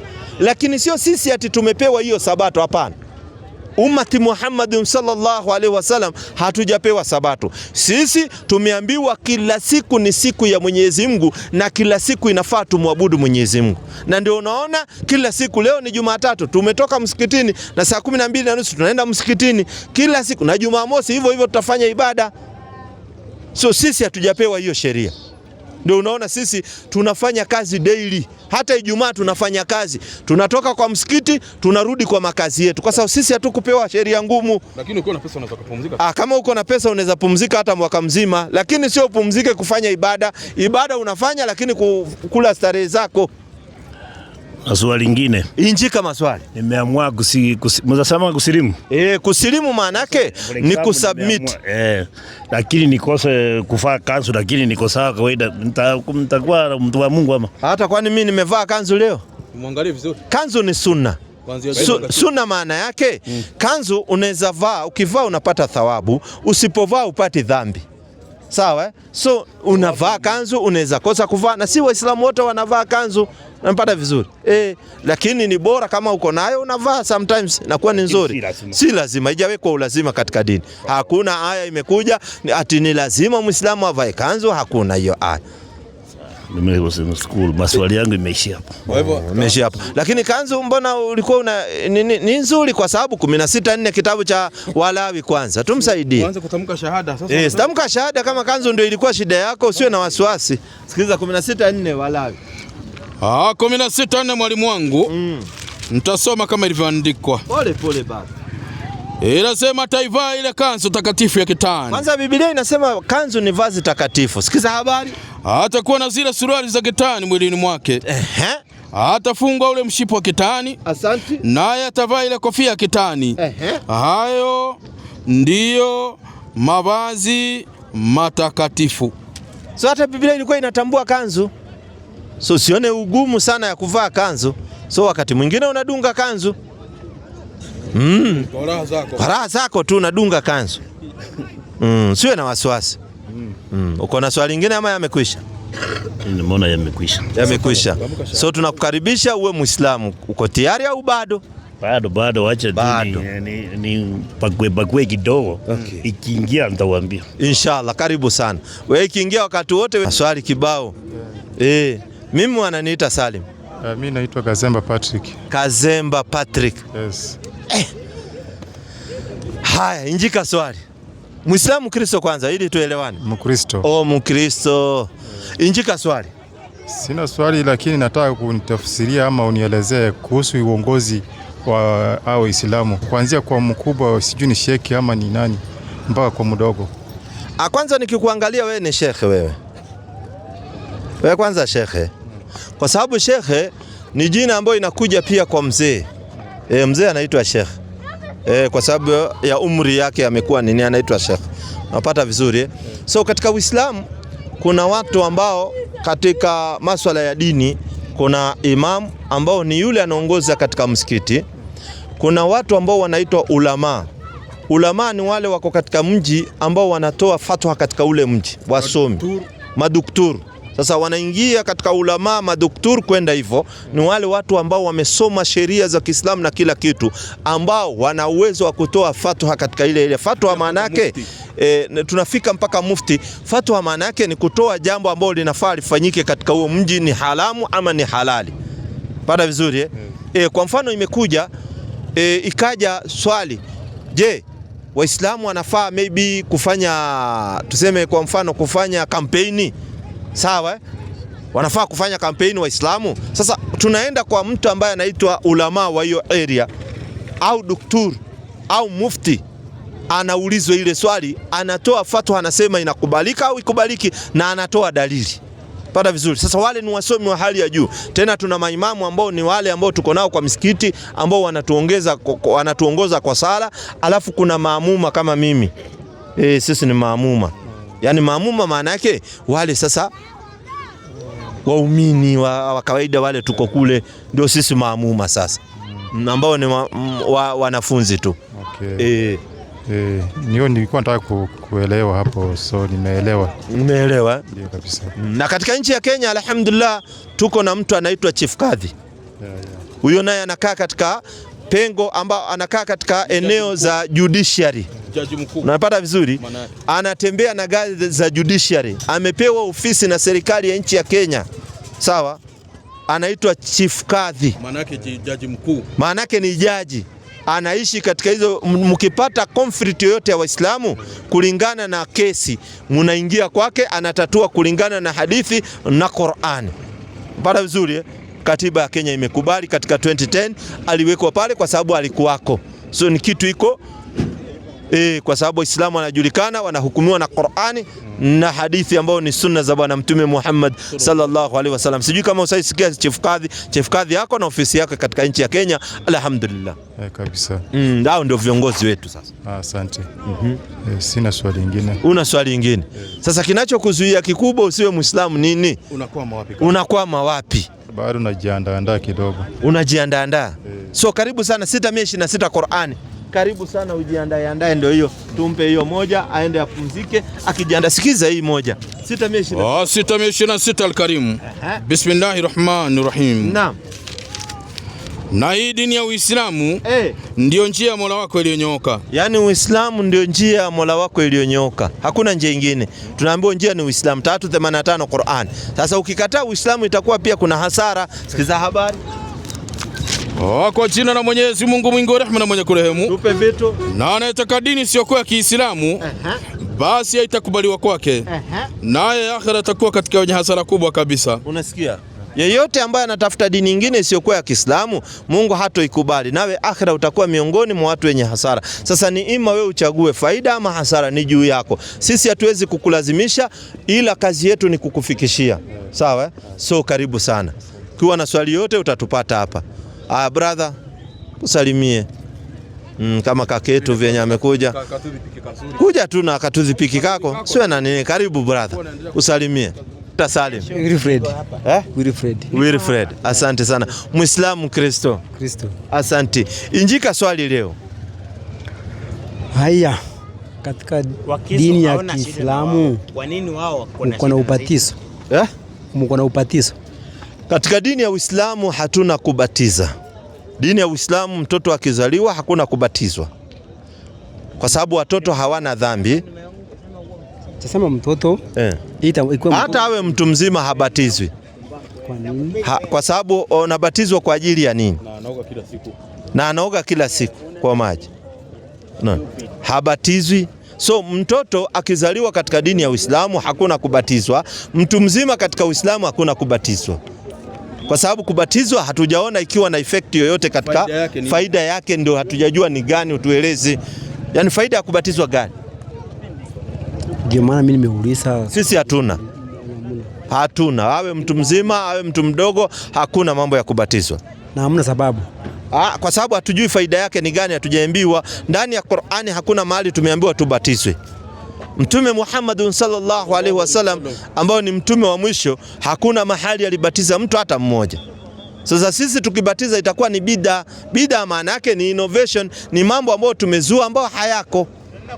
So hatuwezi kubatiza hata Yesu. Haya, sio kwa na nilikuwa nauliza juu ya hiyo kadhi. Hii chifu kadhi umesema ako na ofisi. Yeye anashughulika na masuala ya Kiislamu. Kabisa, chief kadhi iko katika katiba ya 2010. Chief kadhi yuko na ofisi yake. Wewe ukiwa Muislamu ndio unaenda huko. Ukiwa na conflict maybe ya shamba na urithi, mambo kama hayo, marriage nini, mambo ya ndoa, kuachana, talaka nini, mnaenda kwa chief kadhi. Kwa sababu ukienda hizi koti za kawaida hawatafahamu venye Waislamu wanapeleka mambo yao. Unajua nyie wa Kristo hamfuati Biblia, so hakuna mahakama ya Wakristo imewekwa.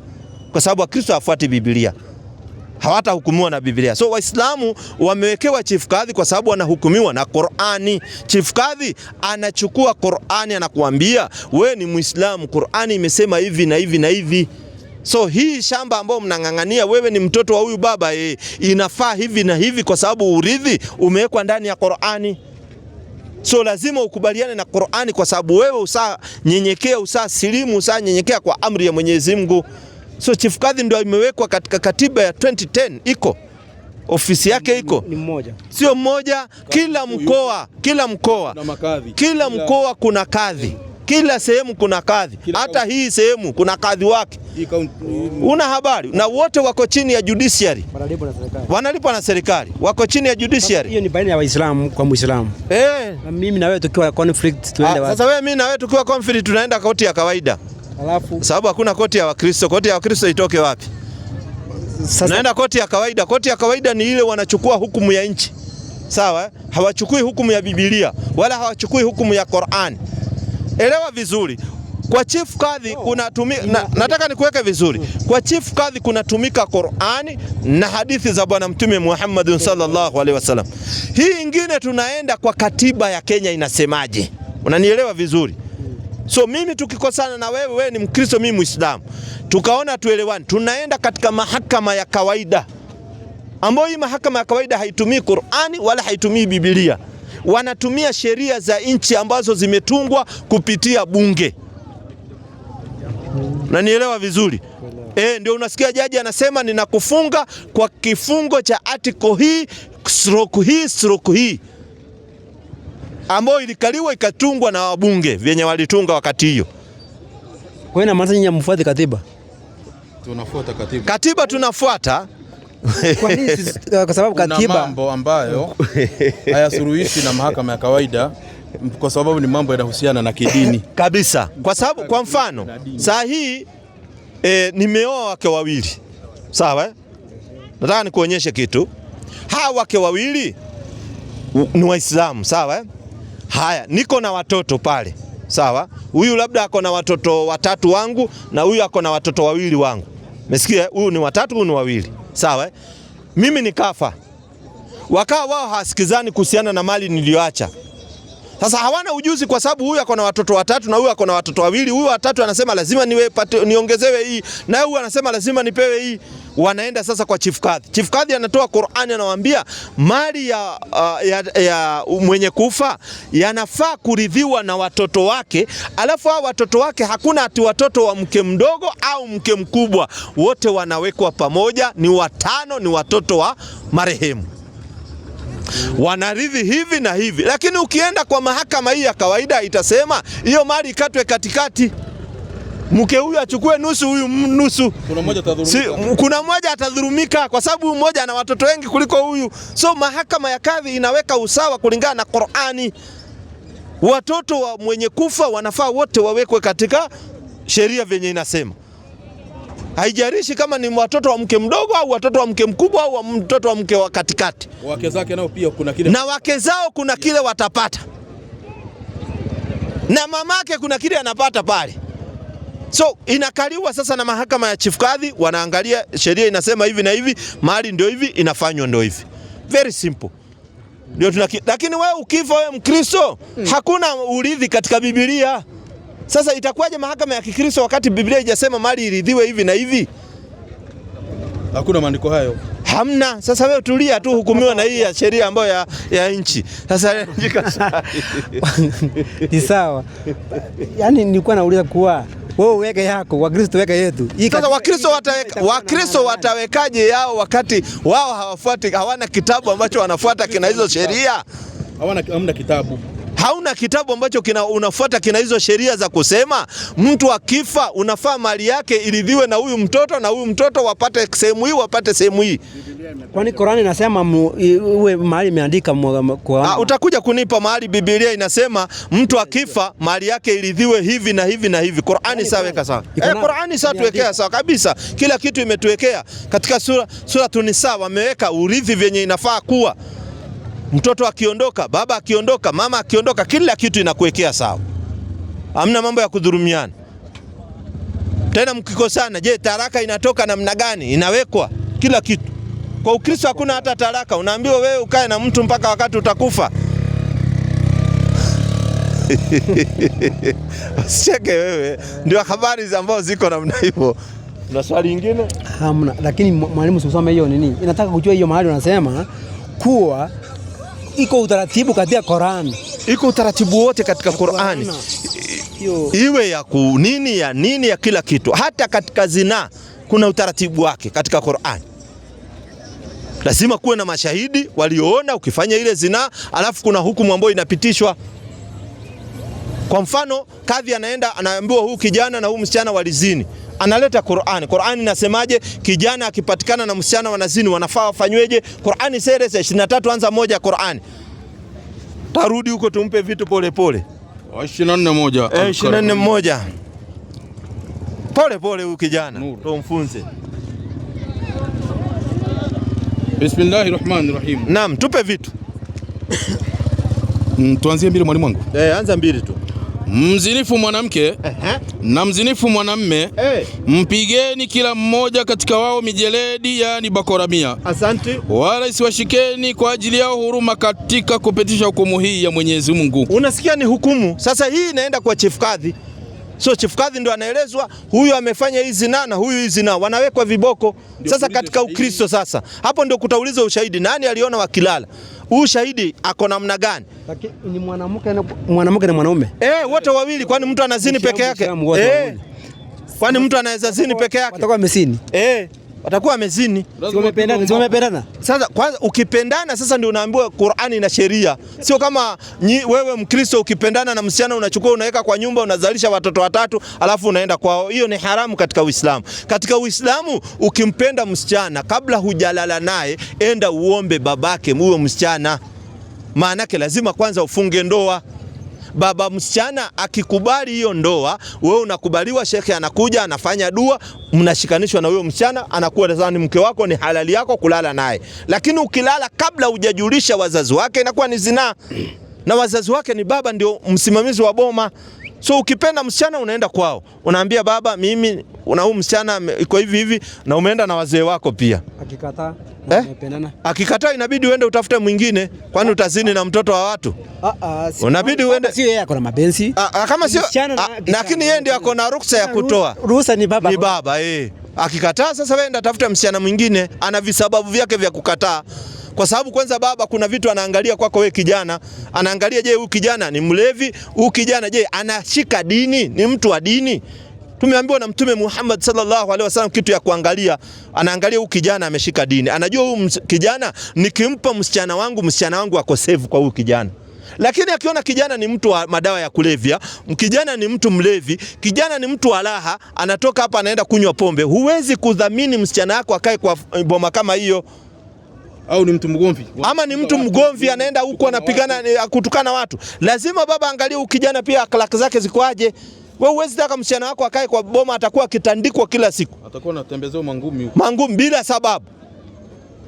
Unaona? Lakini Biblia inasema ama mimi mmoja na mmoja wataachana, waache mamaka na baba wakue kitu moja. Kwani wakiachana na mama sasa inahusika nini hapo? Ndio nakakwambia sasa hiyo ni Ukristo wenu. Sasa katika Uislamu lazima baba ahusike. Msichana hawezi chukuliwa bila baba kukubali. Hakuna ndoa hapo. Hakuna ndoa. Paka mzazi akubali. Kama baba hayuko kuna representative wa baba. Baba kama hayupo babu. Babu, alafu si mama. Babu kama hayupo kaka. Sio mama anatoa ruksa. Mama hatoi. Mama hatoi ruksa. Kaka kama hayupo. Kama kaka hayuko kuna baba mkubwa wa ile boma. Baba mkubwa hayuko baba mdogo. Kuna ule anaachiwa mamlaka ile, mwanaume ndiye anatoa ruksa. Sasa ndio nikakwambia hizi ni sheria za Kiislamu usituwekee wewe. Lakini ngumu mwalimu. Sio ngumu, ni nyepesi. Ni nyepesi kwa sababu tulia nakuja ni nyepesi kwa sababu unaweza kwenda ukaoa dadako bila kujua. Lakini ukienda kwa hiyo family watajua kwanza wewe ni wa family gani na watajua mambo mingi. So ni ngumu kama nyinyi unaweza kuja ukaona msichana ukampenda, ukaenda ukachukua ukazaa naye watoto 3. Mkienda kwao, mama yao kusikia wewe ni mtoto wa nani, anasema huyo mzee ndiye alikuzalisha wewe. Anazimia, anakufa. Anazimia kwa sababu huyu ni sistako. Wewe inazuia mambo mingi mno. Si unachukua wasichana watu unatembea nao tu hivi. Wewe hujaisikia watu masista wameoana, brother na sister wameoana, wakienda nyumbani ndio wanajua huyu alikuwa sister yako ama brother yako. Kwa sababu wazee labda walitembea hivi akazaa na msichana akaenda na watoto. Wewe lazima uende unini. Wakifanya tuseme sasa kwa sababu hiyo sheria iko itakuwa imewasuia. Waifanye kisirisiri, watoka hapa Nairobi waende Mandera. Wamekaa huko miaka 5 wamezaa watu 7-8. Katika Uislamu hiyo nini iko hiyo ni haramu. Katika Uislamu hakuna ndoa ya siri. Uzinifu ni uzinifu. Yaani katika Uislamu hakuna ndoa ya siri, lazima itangazwe. Sababu mmenizuia sioe msichana wako. Sasa umezuiwa kwa nini? Ngoja kwanza, umezuiwa kwa nini? Lazima iangaliwe kwa nini? Hata wazazi wako unaweza enda ukaambia nataka kuoa huyu msichana, wakasema hapana, huyo msichana huwezi muoa. Kwa sababu tulia, huo mnapenda ama upendi, wasajua tabia za ule msichana sio nzuri. Na familia yao wanaijua, sio familia watu wazuri, labda ni wanga. Watu wanaamka usiku wanakimbia wakiwa uchi usiku. So familia yao wasajua. Sasa ni vizuri kujulishana, ile familia ijulikane. Kuna ndoa za siri. Lazima ujulikane. Kwani kuna pale ulikuwa umenasa? Umenasa ya siri? Umetetea sana hapo. Yaani upendo iko. Kuna upendo nje ya sheria, lazima sheria zifuatwe. Haya sasa, karibu brother. Nafasi ya kwako sasa. Masharti lazima na viegezo. Nyinyi mnataka mnaonja tu wasichana wa watu hivi hivi. Nataka kugaramia, usaweka mtu mimba ya 3 alafu ndio unamuuliza kwenu kulikuwa wapi? Mimi wananiita Salim. Mimi ni Liki. Liki, Muislamu Kristo. Kristo. Asante sana. Uliza swali ambayo uko nayo kwa leo. Sina swali, nilikuwa nataka tu nijibu huyu ndugu yangu mwenye ametoka hapa. Yeye hajauliza wewe swali, alikuwa ameniuliza swali yake. Ninataka niwape jibu sasa. Sasa swali yake utatupa jibu aje wakati yeye ameridhika na majibu yake? Ni kama sasa unamuonyesha huyu ni mjinga. Kwa sababu yeye kauliza swali, kasema nimeridhika, hiyo nimekubali. Sasa wewe swali yako gani? Kuna kitu. Swali yako gani? Sina swali, lakini nataka tu niwape jibu hivi. Hiyo mambo ya ndoa. Jibu lipi na hujaulizwa bro? Ndio hiyo ndoa, Sasa ni yake. Hujaulizwa swali, sasa utajibu nini? Kwa hiyo mambo na Biblia ni jinsi ya kufanya ndoa. Hata sisi wa Kristo kuna utaratibu yenye tunafuata, ya kwamba unafaa mkisasikizana na msichana, ni heri muende kwa wazazi ama representative ya msichana, na wewe pia representatives wako ama wazazi wako waende wasikizane. Kama wakielewana ndio muanze ndoa yenu. Hani nimemuelezaje? Nimemweleza hiyo ndio sheria ya Kiislamu. Hata Kikristo pia ni hivyo. Niyo sheria. So karibu basi. Haya, karibu basi.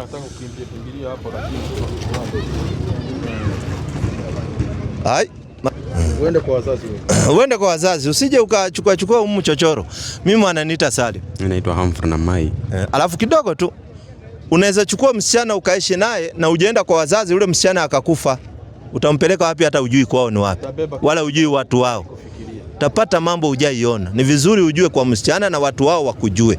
Kunaweza tokea anything inaweza tokea. Leta swali yako, tumemaliza ya huyu. Mimi na swali, ila mimi nilikuwa napenda kuwa Muislamu. Yaani wewe unapenda kuwa Muislamu? Ndivyo. Asante sana. Nyanyua kidole hivi. Sema bismi. Bismi. Lahi. Rahman. Rahim. Hadu. An. La. Ilaha. Illa. Allah. Wa. Hadu. Anna. Muhammadan. Rasulu. Lahi. Sema nakiri kwa moyo. Bila kulazimishwa na mtu. Kuwa Muislamu. Sema nakiri kwa moyo. Na kutamka kwa ulimi. Ya kwamba. Hapana mola. Apasaye. Kuabudiwa. Kwa haki. Isipokuwa. Allah. Sema nakiri kwa moyo. Na kutamka kwa ulimi. Ya kwamba. Hakika ya Muhammad. Ni mtume wa Mwenyezi Mungu. Nakiri na kuamini. Kwa hayo maneno machache usakuwa Muislamu. Yaani hakuna mambo ya kukuweka sijui nini, hapana. Maneno machache usakuwa Muislamu, kwa sababu yanatoka katika moyo wako. Sasa kilichobaki katika Uislamu ni kitu kidogo mno, kwa sababu ni jina tu utachagua, lakini kuna kazi kubwa iko mbele yako ambayo ni ya kusoma. Pia ni nyepesi kusoma, kwa sababu ukiwa Muislamu sio vizuri ukae bumbumbu. Bumbumbu maana yake wewe hujui chochote.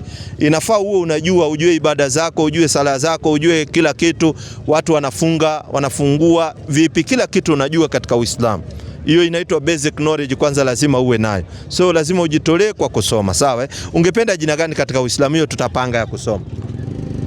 Kuna majina mazuri katika Uislamu. Kuna Muhammad, kuna Isa, kuna Zakaria, kuna Yahya, kuna Ibrahim, kuna Ismaili, kuna Isaka, kuna Musa, kuna Daud, kuna Yaqub, kuna Yunus, kuna Idris, kuna mengi sana.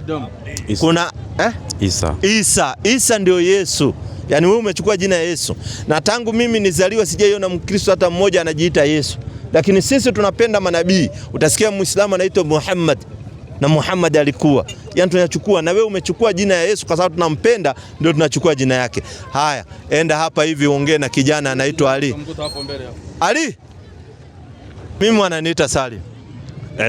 Enoch, asante sana. Nasikia hiyo sauti ni kama ya muinjilisti hivi.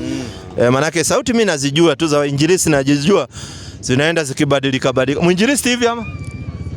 Bado, lakini ninaelekea kuwa muinjilisti. Si unaona, anaelekea kuwa muinjilisti. Sauti tu mimi naijua tu. Swali gani ungependa kuwauliza Waislamu? Na kuanga na hii swali unasema ikiwapata Waislamu mtauliza. Lengo na makusudi ni kufundishana. Hatuko hapa kudhalilisha watu au kudhalilisha dini ya watu. Tunafundishana. Ila tu mimi sina swali kweli. Una swali? Mimi na swali. Aliyekuambia wewe uwe Mkristo nani? Nimezaliwa ndani ya Ukristo. So wewe umekuwa Mkristo kwa sababu ya kuzaliwa, lakini hakuna mtu yoyote katika Biblia ama nabii aliyekuambia ukuwe Mkristo? Pia kwa kusoma Biblia imenifanya niwe Mkristo pia. Sehemu gani inasema watu wawe Wakristo katika Biblia? Kwa mfano, mimi Muislamu kusoma Qur'ani inaniambia hivi, Qur'ani 2:138. Hebu sikiza vizuri Qur'ani. Kwa jina la Mwenyezi Mungu mwingi wa rehema na mwenye kurehemu. Asante. Uislamu ni pambo la Mwenyezi Mungu alilotupamba. Kuweni na nyinyi Waislamu. Tunaambiwa Uislamu ni pambo ambao Mwenyezi Mungu ametupamba. Tunaambiwa kuweni na nyinyi Waislamu. Sasa wapi katika Biblia pia inasema kuweni na nyinyi Wakristo? Haisemi, lakini sasa kulingana na kufuata walio kwenye Biblia ndio inanifanya niwe Mkristo. Kwani walio katika Biblia kuna watu walikuwa dini yao ni Wakristo? Kwa mfano Yesu na wanafunzi wake, kuna sehemu yote wa Yesu na wanafunzi wake walikuwa dini yao Wakristo?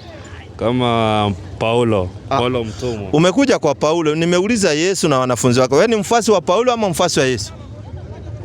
Paulo alimfuata Yesu. Wachana na Paulo, nimeuliza wewe ni mfuasi wa Yesu au Paulo? Mimi ni mfuasi wa Paulo. Ni kweli. Hakuna Mkristo anaweza sema ni mfuasi wa Yesu, kwa sababu anajua Yesu hakubaliani na mambo ya Paulo. Sasa yeye ametuambia rasmi yeye ni mfuasi wa Paulo. Ndio maana akawa Mkristo. Ni sababu gani ninasema mimi ni mfuasi wa Paulo? Najua kwa sababu yeye ndio mwanzilishi wa Ukristo. Bila Paulo Ukristo hauko duniani. Hiyo inaeleweka. Paulo ndio mwanzilishi wa Ukristo. 4:13 kitabu cha Wakorinto wa kwanza. Hii inajulikana. Wala huwezi kuficha. 4:15. Paulo ndio mwanzilishi wa Ukristo, wala hamna baba wengi. Na kaka yetu ni kwa sababu ni muinjilisti, ananiambia ndio anafika hapo. Anajua mambo ambayo nyinyi hamjui. Sikiza habari. Inasema mwalimu wangu, kwa kuwa ijapokuwa mna walimu 10,000 katika Kristo, walakini hamna baba wengi. Kwa nini? Maana mimi ndimi niliwazaa katika Kristo Yesu kwa njia ya Injili. Kabisa, yeye ndiye aliwazaa katika Kristo Yesu kwa njia ya Injili. Kwa Paulo mimi nakubali, kwa sababu ukiangalia alikuwa ni Mrumi, na kanisa la kwanza ambalo liliwekwa ni Roman Catholic, ambao Paulo ndio walikuwa viongozi katika ile Roman Catholic. Alikuwa ni crusader, alikuwa akienda akiwaua watu lazima wafuate hiyo sheria ambayo ilikuwa ni ya Warumi. Ndio wakaanzisha na ikajengwa pale Vatican, Rome. Kabla haijajengwa hapo walikuwa wameweka katika hapa Turki hapo katikati. Antiochia, yani ilikuwa inaitwa Antiochia. Na alikosana sana na wanafunzi wa Yesu, kwa sababu waliona anafundisha mambo ambayo Yesu hakufundisha. Paulo sio mara ya kwanza kugombana na wanafunzi wa Yesu, kwa sababu wanafunzi wa Yesu walikuwa wanamwangalia huyu, wanaona hapana. Lete swali. Swali nao sina. Una swali? Basi karibu, alafu hiyo uinjilisti ukiwa tu utatupata hapa inshallah. Wanajitanga Red Devil. Yaani mashetani mekundu. Si mchezo. Yaani ama sivyo? Si wanajiita Red Devil. Red Devil maana yake shetani mwekundu. Wanasemaga wanashinda kwa kipenda.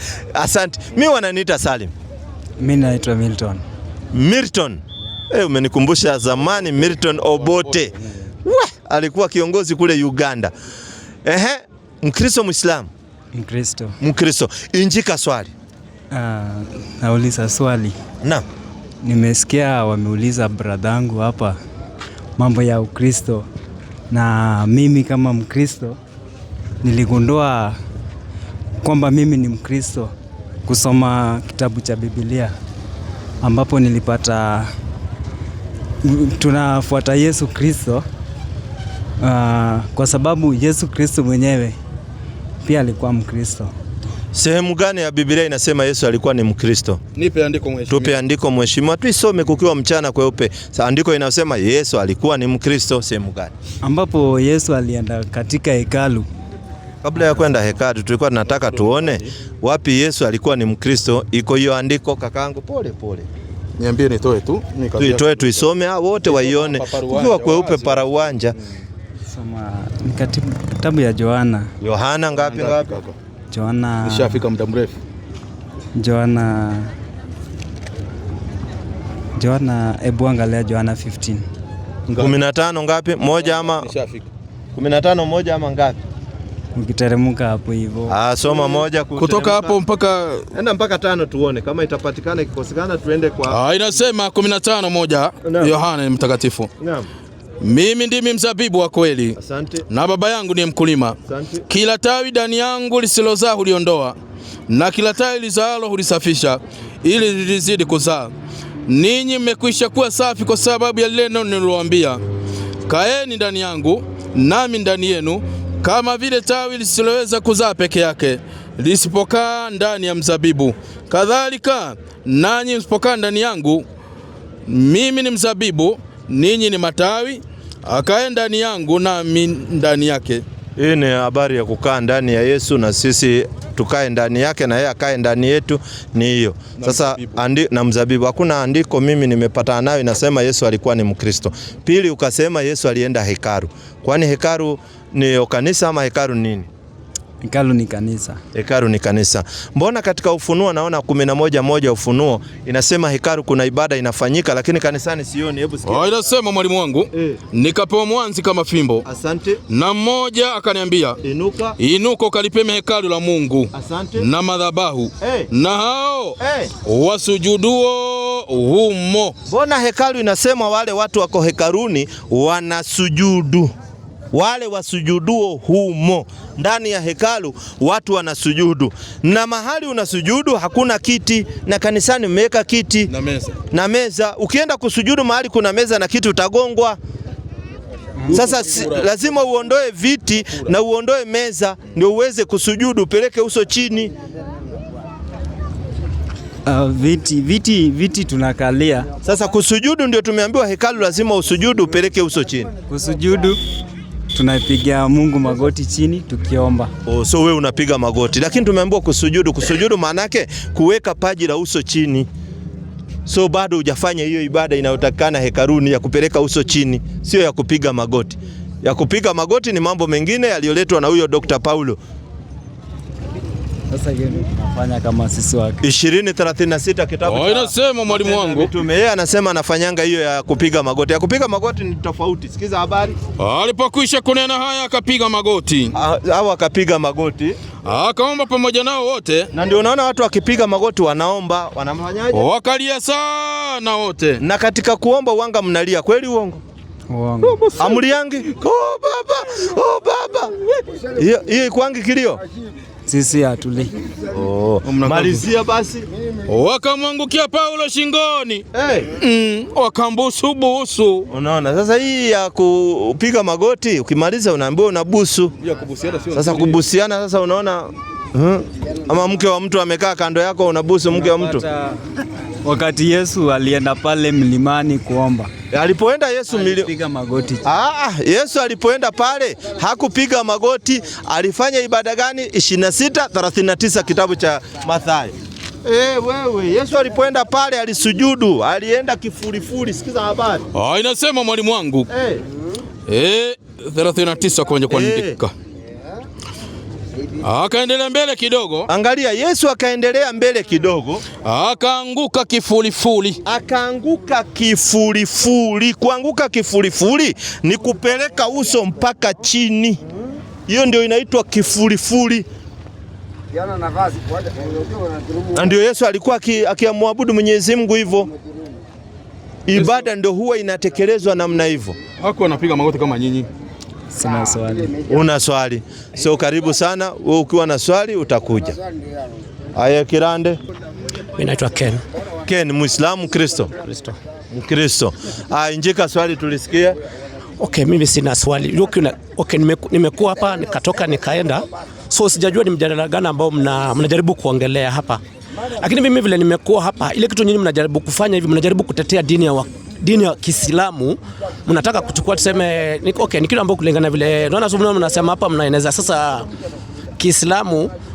Okay, kivyangu mle mko hapa mada yenyu kwa nini? Kwanza tulia. Tulia. Ngoja kwanza nataka nikuonyeshe hivi. Tulia kwanza, pumua.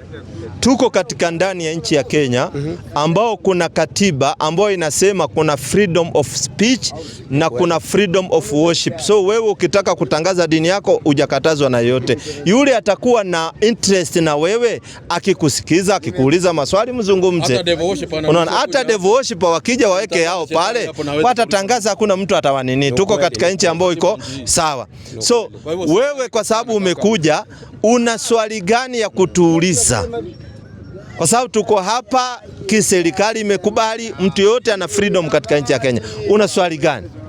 Na uko huru kuongea. Na wewe uko huru kuongea, kutoa your view ambao uko nayo. Kama una swali ya kutuuliza, well and good. Na sisi kama tutakuwa na swali ya kuuliza au ya kukuuliza, na wewe uwe na radhi ya kuulizwa, well and good. Kama hauko radhi, unakaa unasikiza, kama hutaki kusikiza unaenda. Ni juu yako. Swali gani sasa wewe? Okay, sasa swali ambao niko nalo, swali la kwanza. Naam, weka. Ni vile huyo kakangu ako hapo, maybe vile anaongea. Okay, ule ambao ni mleva ambao. Wachana na ule. Najua amekunywa mzabibu. Huyu. Ngoja kwanza. Huyu tunamuelewa. Mwalezi wali. Ngoja swali niulize hiyo swali ambayo nataka kuuliza, tuko huyo ambao ni ule ambaye mleva ambao anasema aje divai ya kwanza ni ile Yesu ambaye alitengene, ambao yeye ni Mkristo. Ambaye unasema ni Mkristo. Sasa yeye anasema kulingana na Ukristo wanaruhusiwa kunywa. Kulingana na yeye vyenye ametuambia. Sisi tunamwambia pombe ni haramu. Yeye anasema Yesu alitengeneza ikawa tamu kuliko ile ya kwanza. Kulingana na yeye. Yes, hapo niko tu hapo bado kwa hiyo swali tu hapo. Unajua yeye ni Mkristo. Yes, na wapata yes. Na ni msabato yeye. Yes, sasa unaona kwa sababu yeye amekunywa. Unaona sema kama nyinyi Waislamu, mbona huanga mnatuhukumu sisi wa Kristo tukipata watu wanakunywa pombe sio? Lakini nyinyi mnasema nyinyi wa Kiislamu kukunywa pombe inakuwa ni mbaya, lakini nyinyi mmeruhusiwa kuoa mabibi wengi. Asante sana. Kwanza swali yako umechanganya na nitakuweka sawa.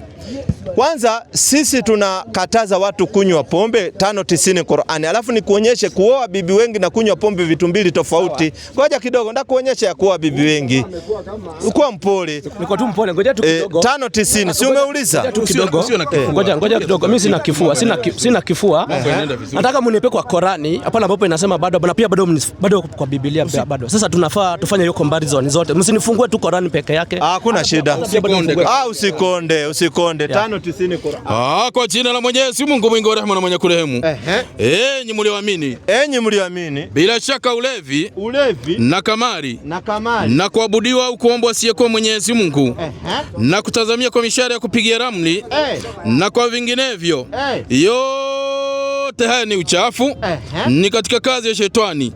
Basi jiepusheni navyo ili mpate kufaulu au kutengenekewa. So sisi katika Uislamu tumekatazwa ulevi. Ulevi wowote ni haramu kunywa ulevi, kwa sababu tunaambiwa ulevi ni uchafu.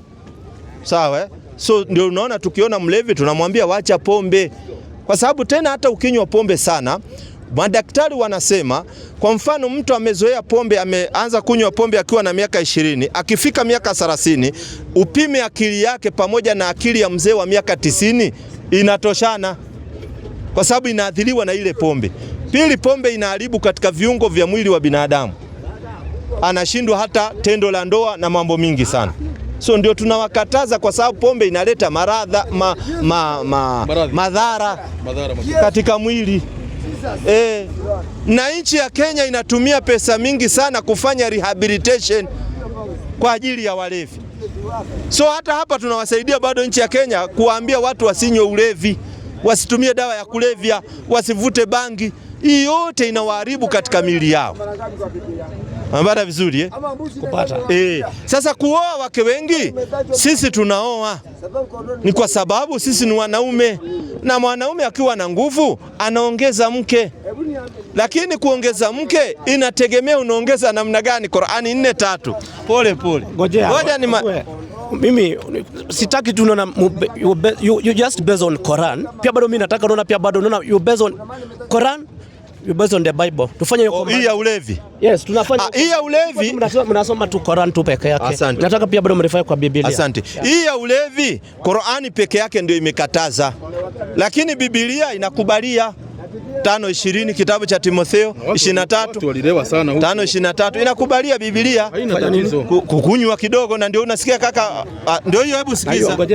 Na usiwe na wasiwasi. Nataka tu kusome tu hapo pale mnasoma hapo. 5:23. Pole pole tu. Timotheo wa kwanza. Timotheo wa kwanza.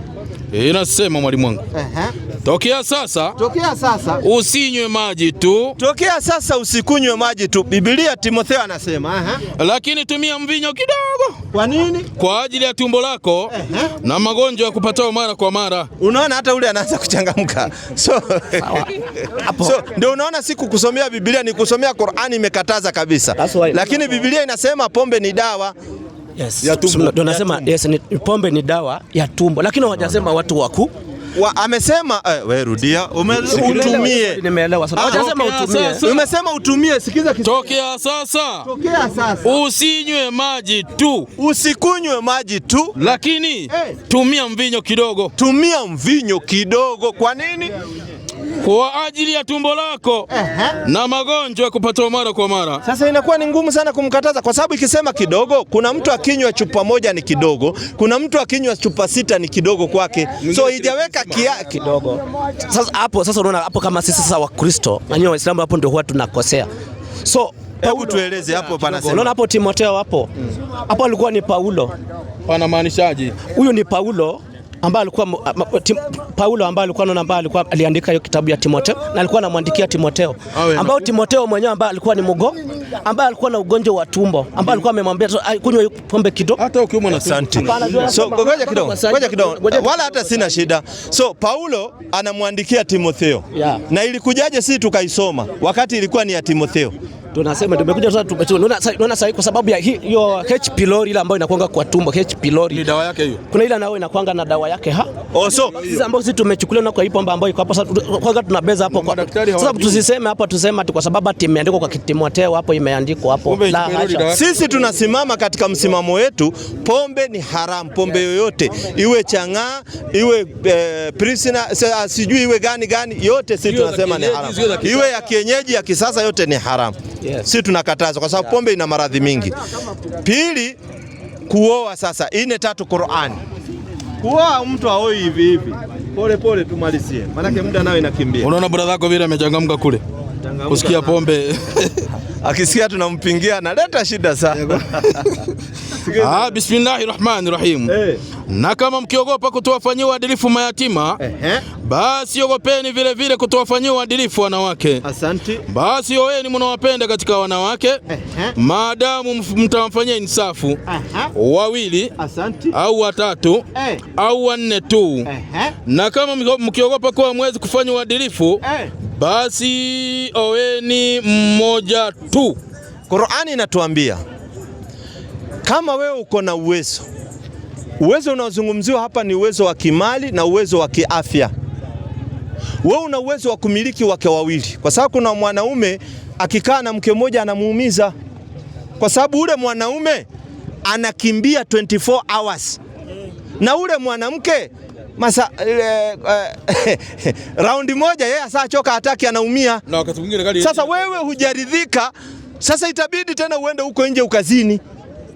Sasa unaambiwa kama uko na hiyo nguvu tena na una nguvu ya kimali, basi oa wawili, usije ukaumiza msichana wa watu. Tulia kwanza nimalize. Na kama utakuwa uko na uwezo mkubwa, oa watatu au wanne, na kama huna uwezo baki na kamoja. Na hii ilikuwa ni desturi ya Kiafrika. Hakuna kabila hii Afrika hii, Wajaluo, Wakikuyu, Waluya, sijui wa huku chini, hakuna kabila walikuwa wanaoa mke moja, hakuna. Wale wazee wa zamani hawakuwa wameharibiwa na chemical, na walikuwa na uwezo wa kimali kwa sababu mashamba ilikuwa kubwa na nini. Unapata babu yangu unasikia alikuwa sijui na wake 4, mwingine sijui babu yake alikuwa na wake 6, mwingine babu yake, kwa sababu wale walikuwa na uwezo na nguvu, na hakukuwa na zinaa, hakukuwa na magonjwa, na hakukuwa na watoto wanaitwa watoto sijui ati hawana baba. Lakini saa hii unasema umeoa mke moja, lakini unapata trust zinaingizwa na macontainer hapa. Kwa sababu unaweka hiyo trust kwa mfuko, niko na mke moja, lakini huko nje uko na mamada kama 3. Yaani uko na mpango wa kando wanaitanga hapa kwa kijiji.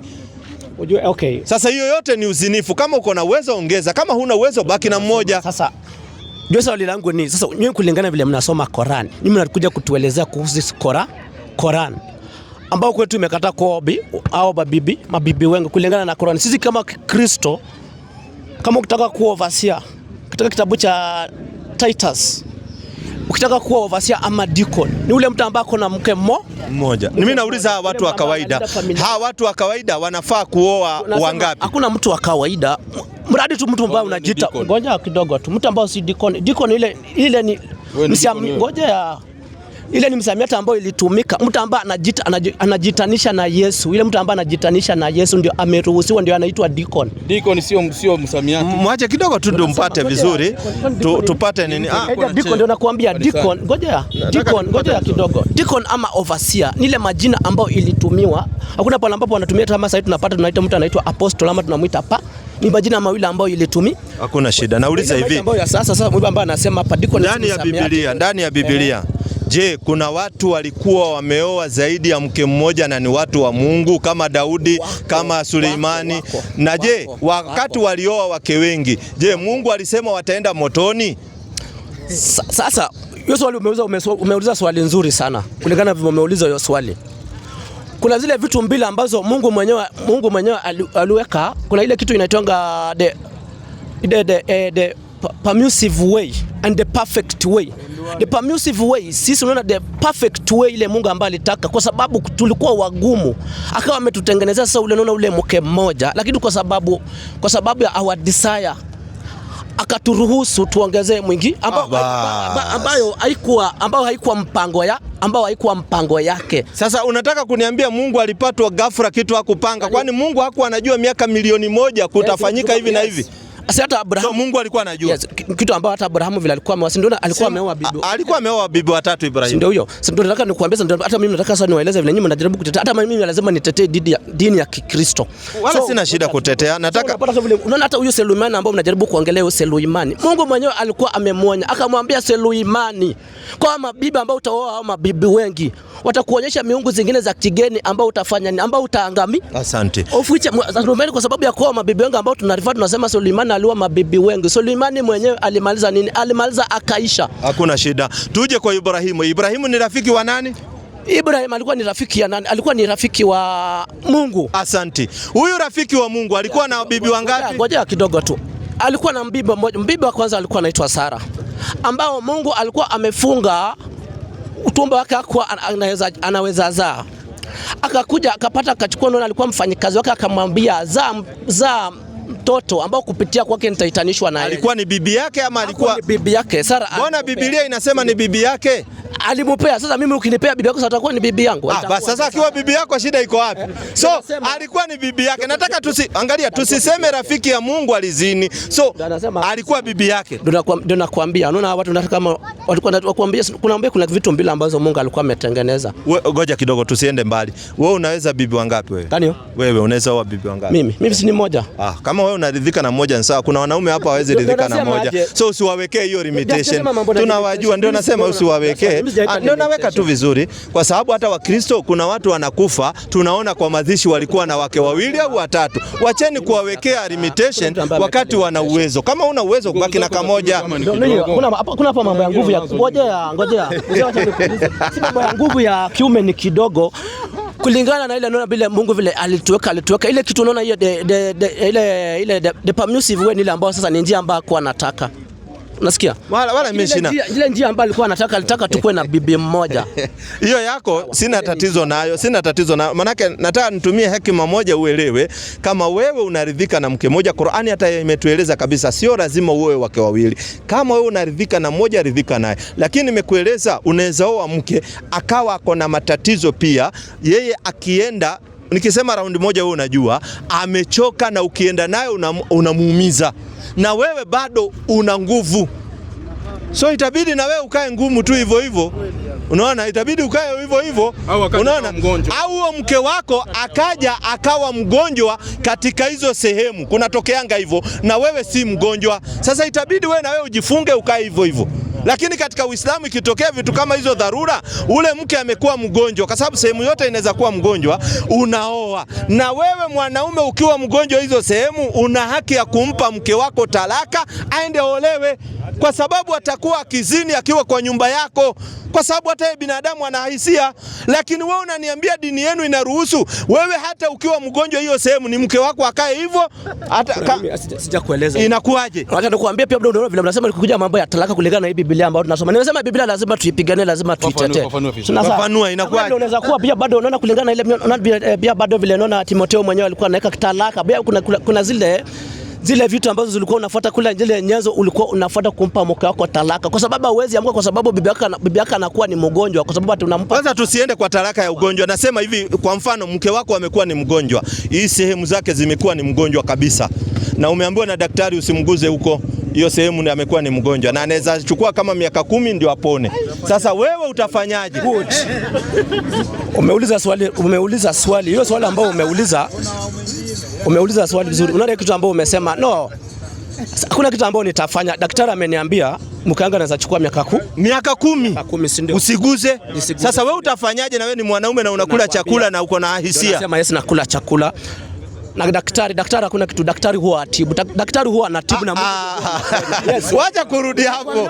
Jibu, huyu anahepa swali. Nimesema hivi, umeambiwa usilale na mke wako miaka 10, na madaktari wasasema ukilala naye utasababisha huyu mwanamke afariki ama afanye kitu kingine. Sasa wewe mwanaume na unakula na unapata nguvu, hii miaka 10 utafanyaje? Ndio nimekuuliza, ndio nimesema aje. No, hapana, wewe niambia. Daktari anaweza kuambia, daktari atatoa report aseme bibi yako ako na kansa.